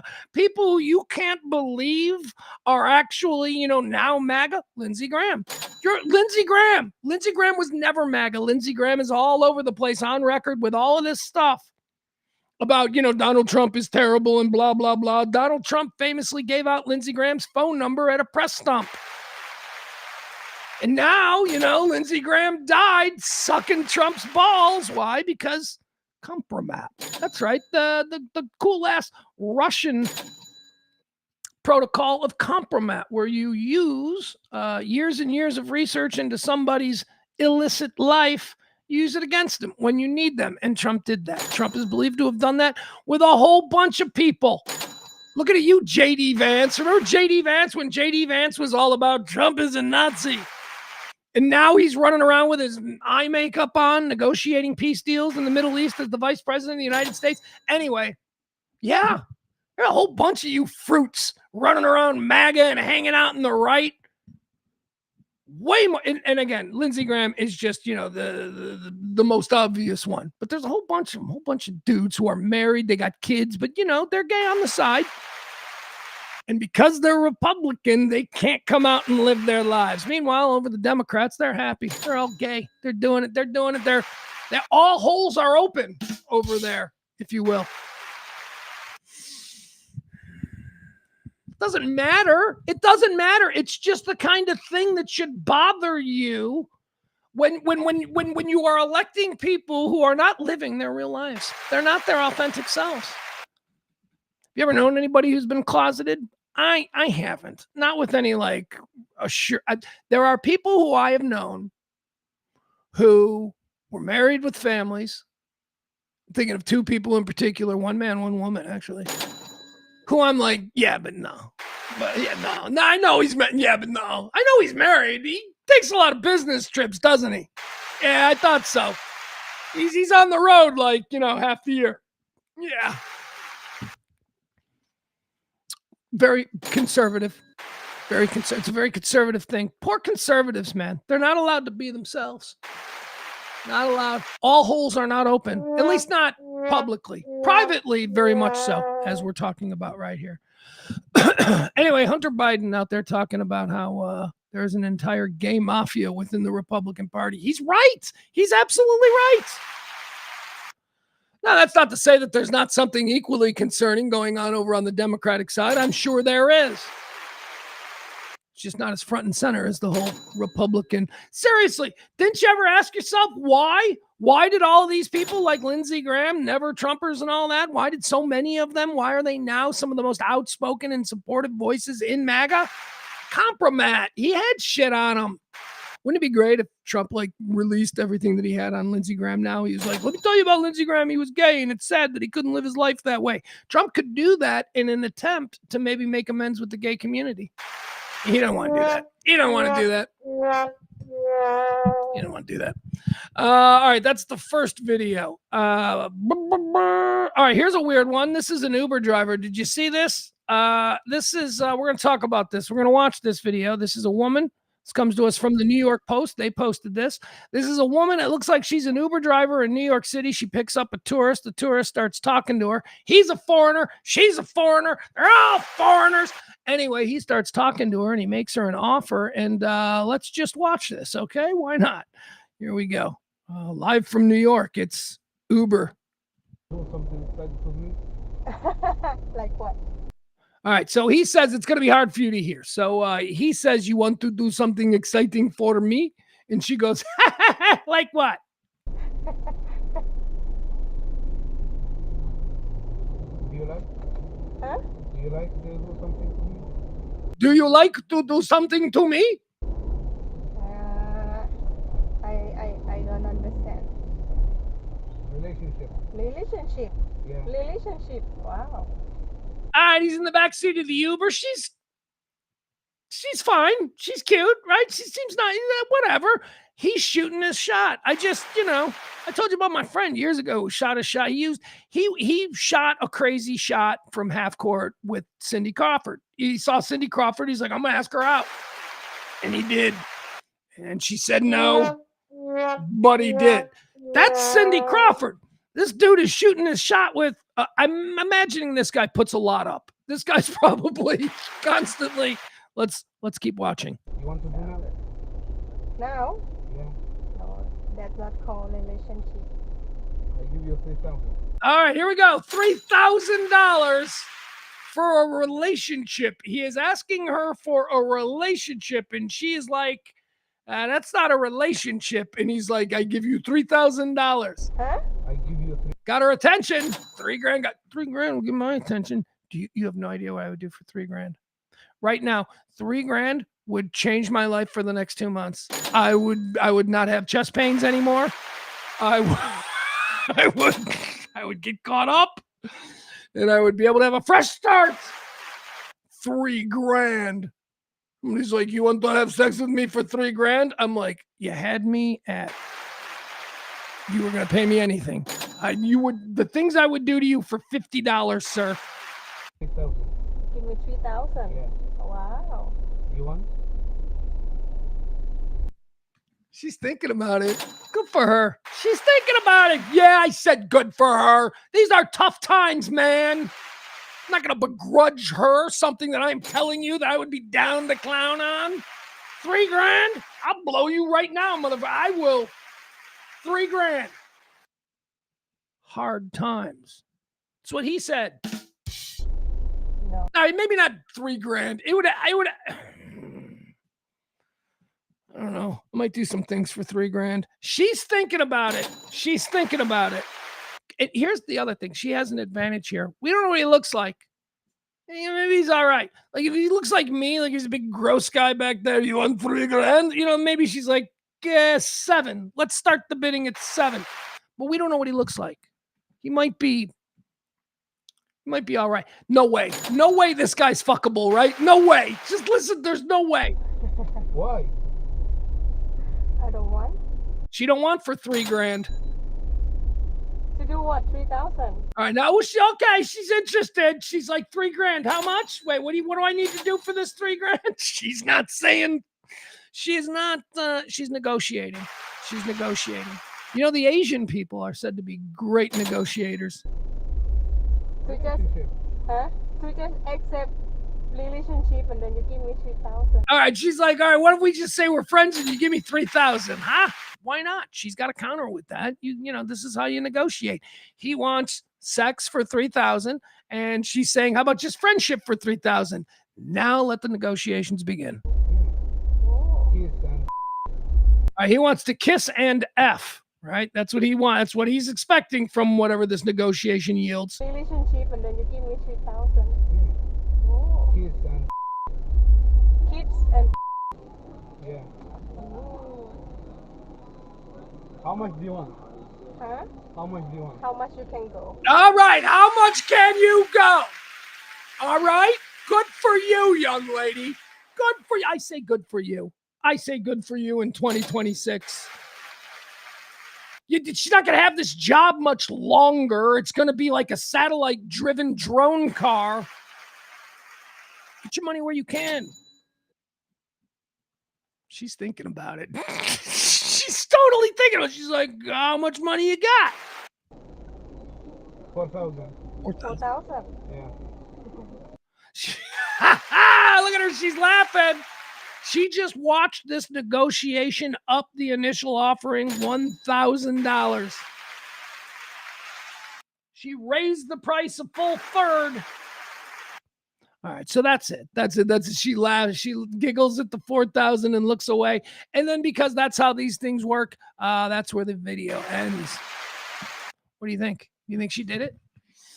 $4,000. He had her attention. You know, she was traumatized in that moment. If that guy turns out to be somebody famous, I can imagine she's going to call the press and say she was traumatized in that moment. She's negotiating like a normal person. A normal person in difficult times does not have the same sexual hangups. You're trying to pay, you're trying to put gas in your car. You're trying to put food in your belly. Somebody pops in your backseat of your Uber and fucking 12th hour straight that you're out there driving, trying to hustle. And he says, I'll give you $3,000 for a kiss and F. I know it's not nice. Like, it's not something that's like, well, it's too bad that has to happen, but I'm just glad that woman had that opportunity because I don't get that opportunity. Oh, if I could be a prostitute, if there was a market for it. Oh my God. I was talking to my friend, Lacey. You remember Lacey? Actually, I wasn't talking to her recently. I owe Lacey a call. I'm so bad to Lacey. But we were talking about like the foot fetish models on OnlyFans and all that stuff. And I was talking about how I had really messed up feet. Like my feet are so gross. They're not gross, but they don't look good. Like they're misshapen. My toes, I got bigger toes. Like my toes aren't the right size. Everybody else, their toes are pretty much the same size. Not mine. Like my toe that's supposed to be small is actually the longest. Like my big toe isn't even my big toe. My big toe is just like mid toe. I got weird toes.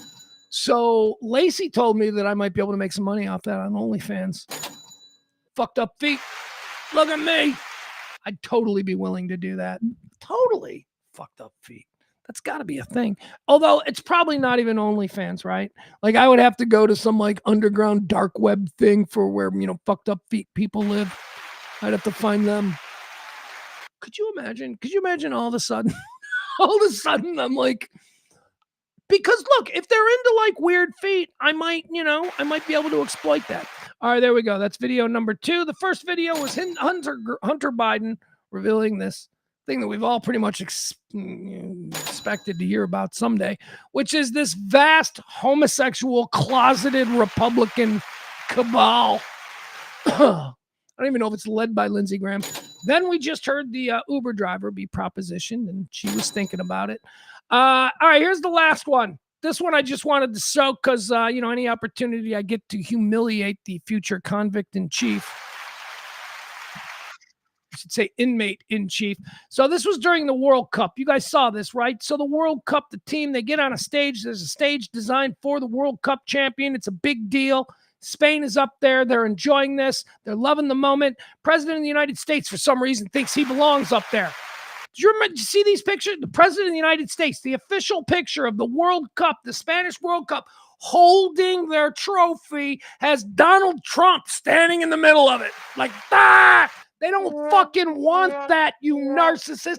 Get the fuck off the stage. He doesn't know any better because he doesn't have any sense. Because he's not a normal person. He doesn't understand this is their moment and that he doesn't need to be. Anyway, here's a view of it. This is also the official photo in Spain was ruined because of Donald Trump, but that's okay. They photoshopped him out of it. He's gone.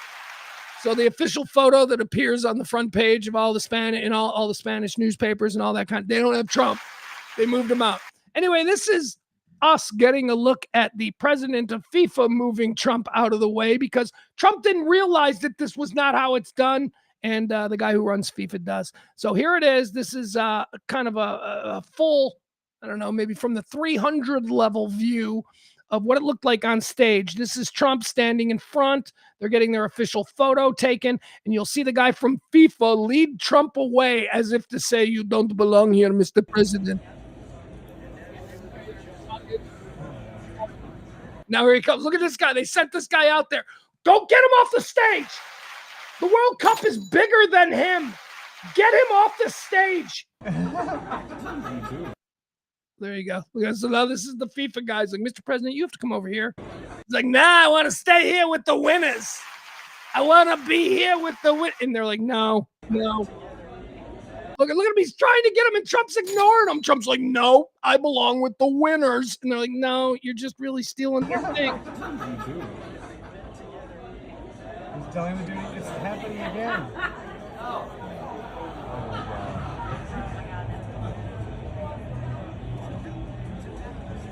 All right, there you go. Yeah, you people, Biden didn't know where he was half the time. This guy never knows where he is, and you just overlook it. You're just totally okay with this guy. That's going to do it. Three vids. All right.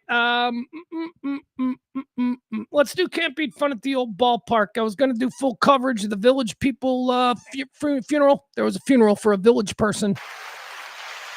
Victor Willis. We talked about him when he died. He died last week. He was straight. He was the cop. He was the cop in the Village People, and he was straight. He was so straight that he was married to Claire Huxtable. Yeah. Yeah, the lead singer of the Village People was actually married to Felicia Rashad Allen. Ayers Allen.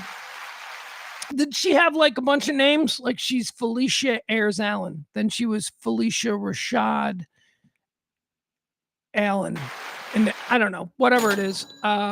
She's Debbie Allen's sister. Remember her? Claire Huxtable. All right, she was married to the cop from the Village People, which was interesting because I thought all the Village People were gay. But apparently not the main one. Main one was not gay. Life makes no sense. So we're not going to do that. Anyway, what do you want to see? A 75-year-old man dressed like a gay Indian? That's all I was going to show you. How about this, though? Can't beat fun at the old ballpark unless, of course, you're using your testicles as a backstop. We have shown you a couple of examples of people getting their nuts absolutely destroyed this year at baseball games. Here's another one. Jazz Chisholm. We showed you him. He had 2 incidents. Here's one. This is a ruptured testicle. You ready for this? This comes to us. This is the Oakland A's.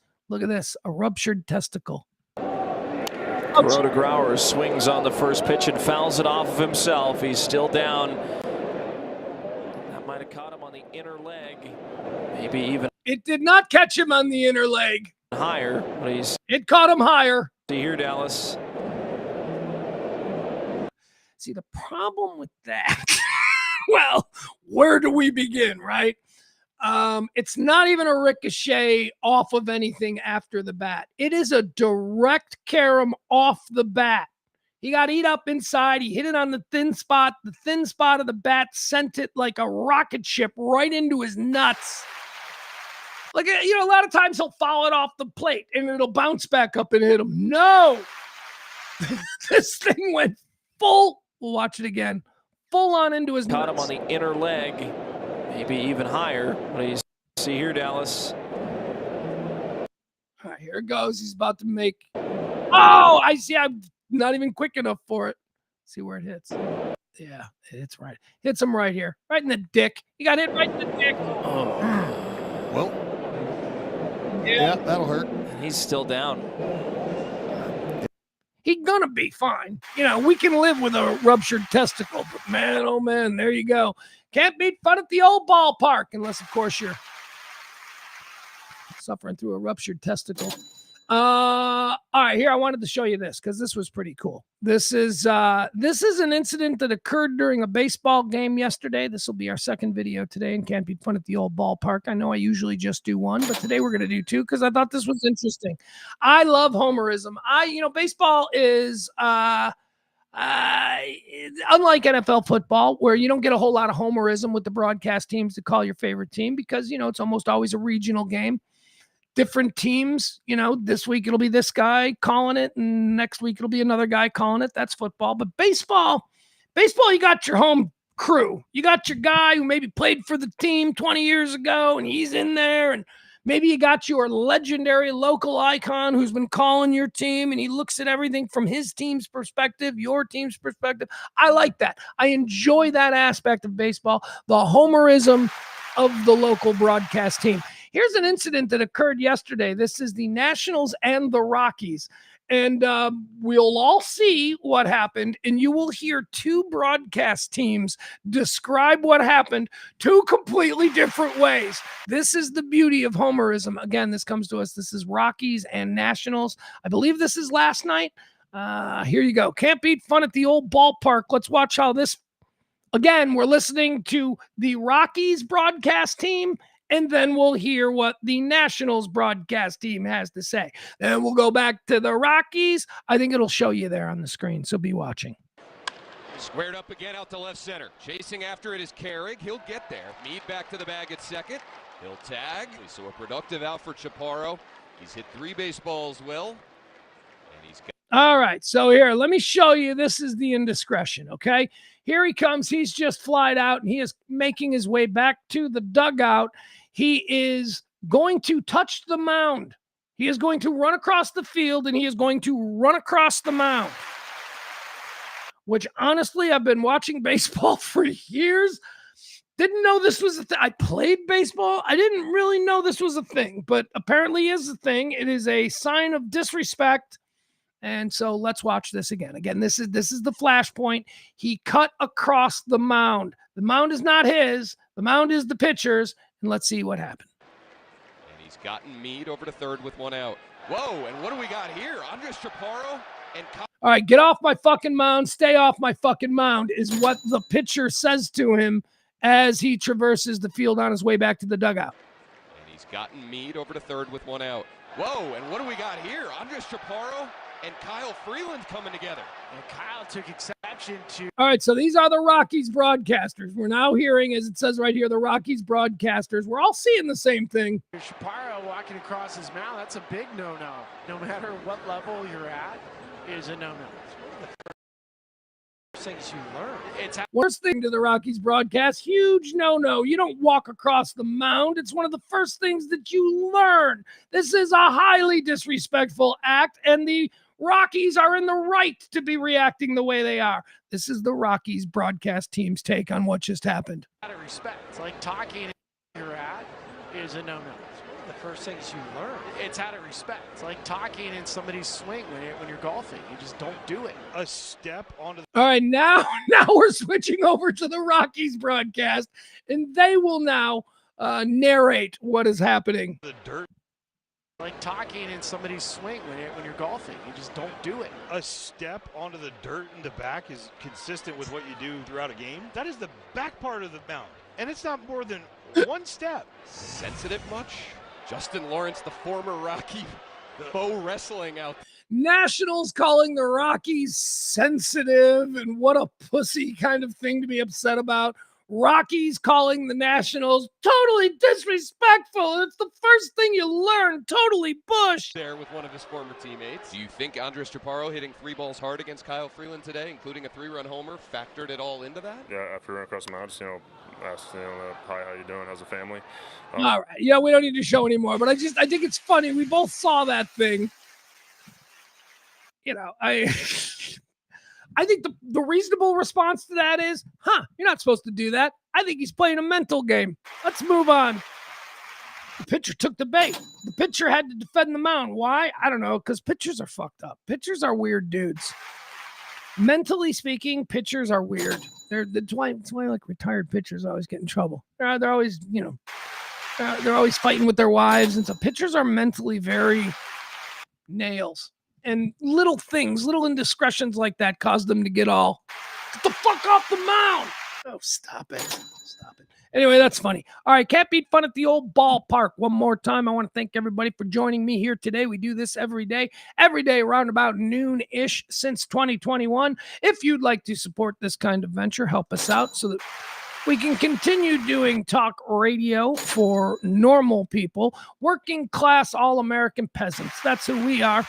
We don't carry water for any one party or another. We're tired of all that bullshit. We're smart enough to recognize that nobody has our interests at heart, so we have to come together, and we do it every day at noon right here. Drop a little something if you support this effort. You can either hit the Cash App or the Venmo. Either way, it goes to the same place. All right, thank you, folks. We're going to come back tomorrow. Oh, by the way, nope, never mind. I'm not going to say it. I'm going to sign off and I'm going to stand up and hopefully my knee is going to be okay. I appreciate you bearing with me today. It's been weird. And you know why. If you were listening in the beginning, but we made it. And now I got stuff to do. All right. I love you guys. Be cool. And remember, stay neighborly. Stay neighborly.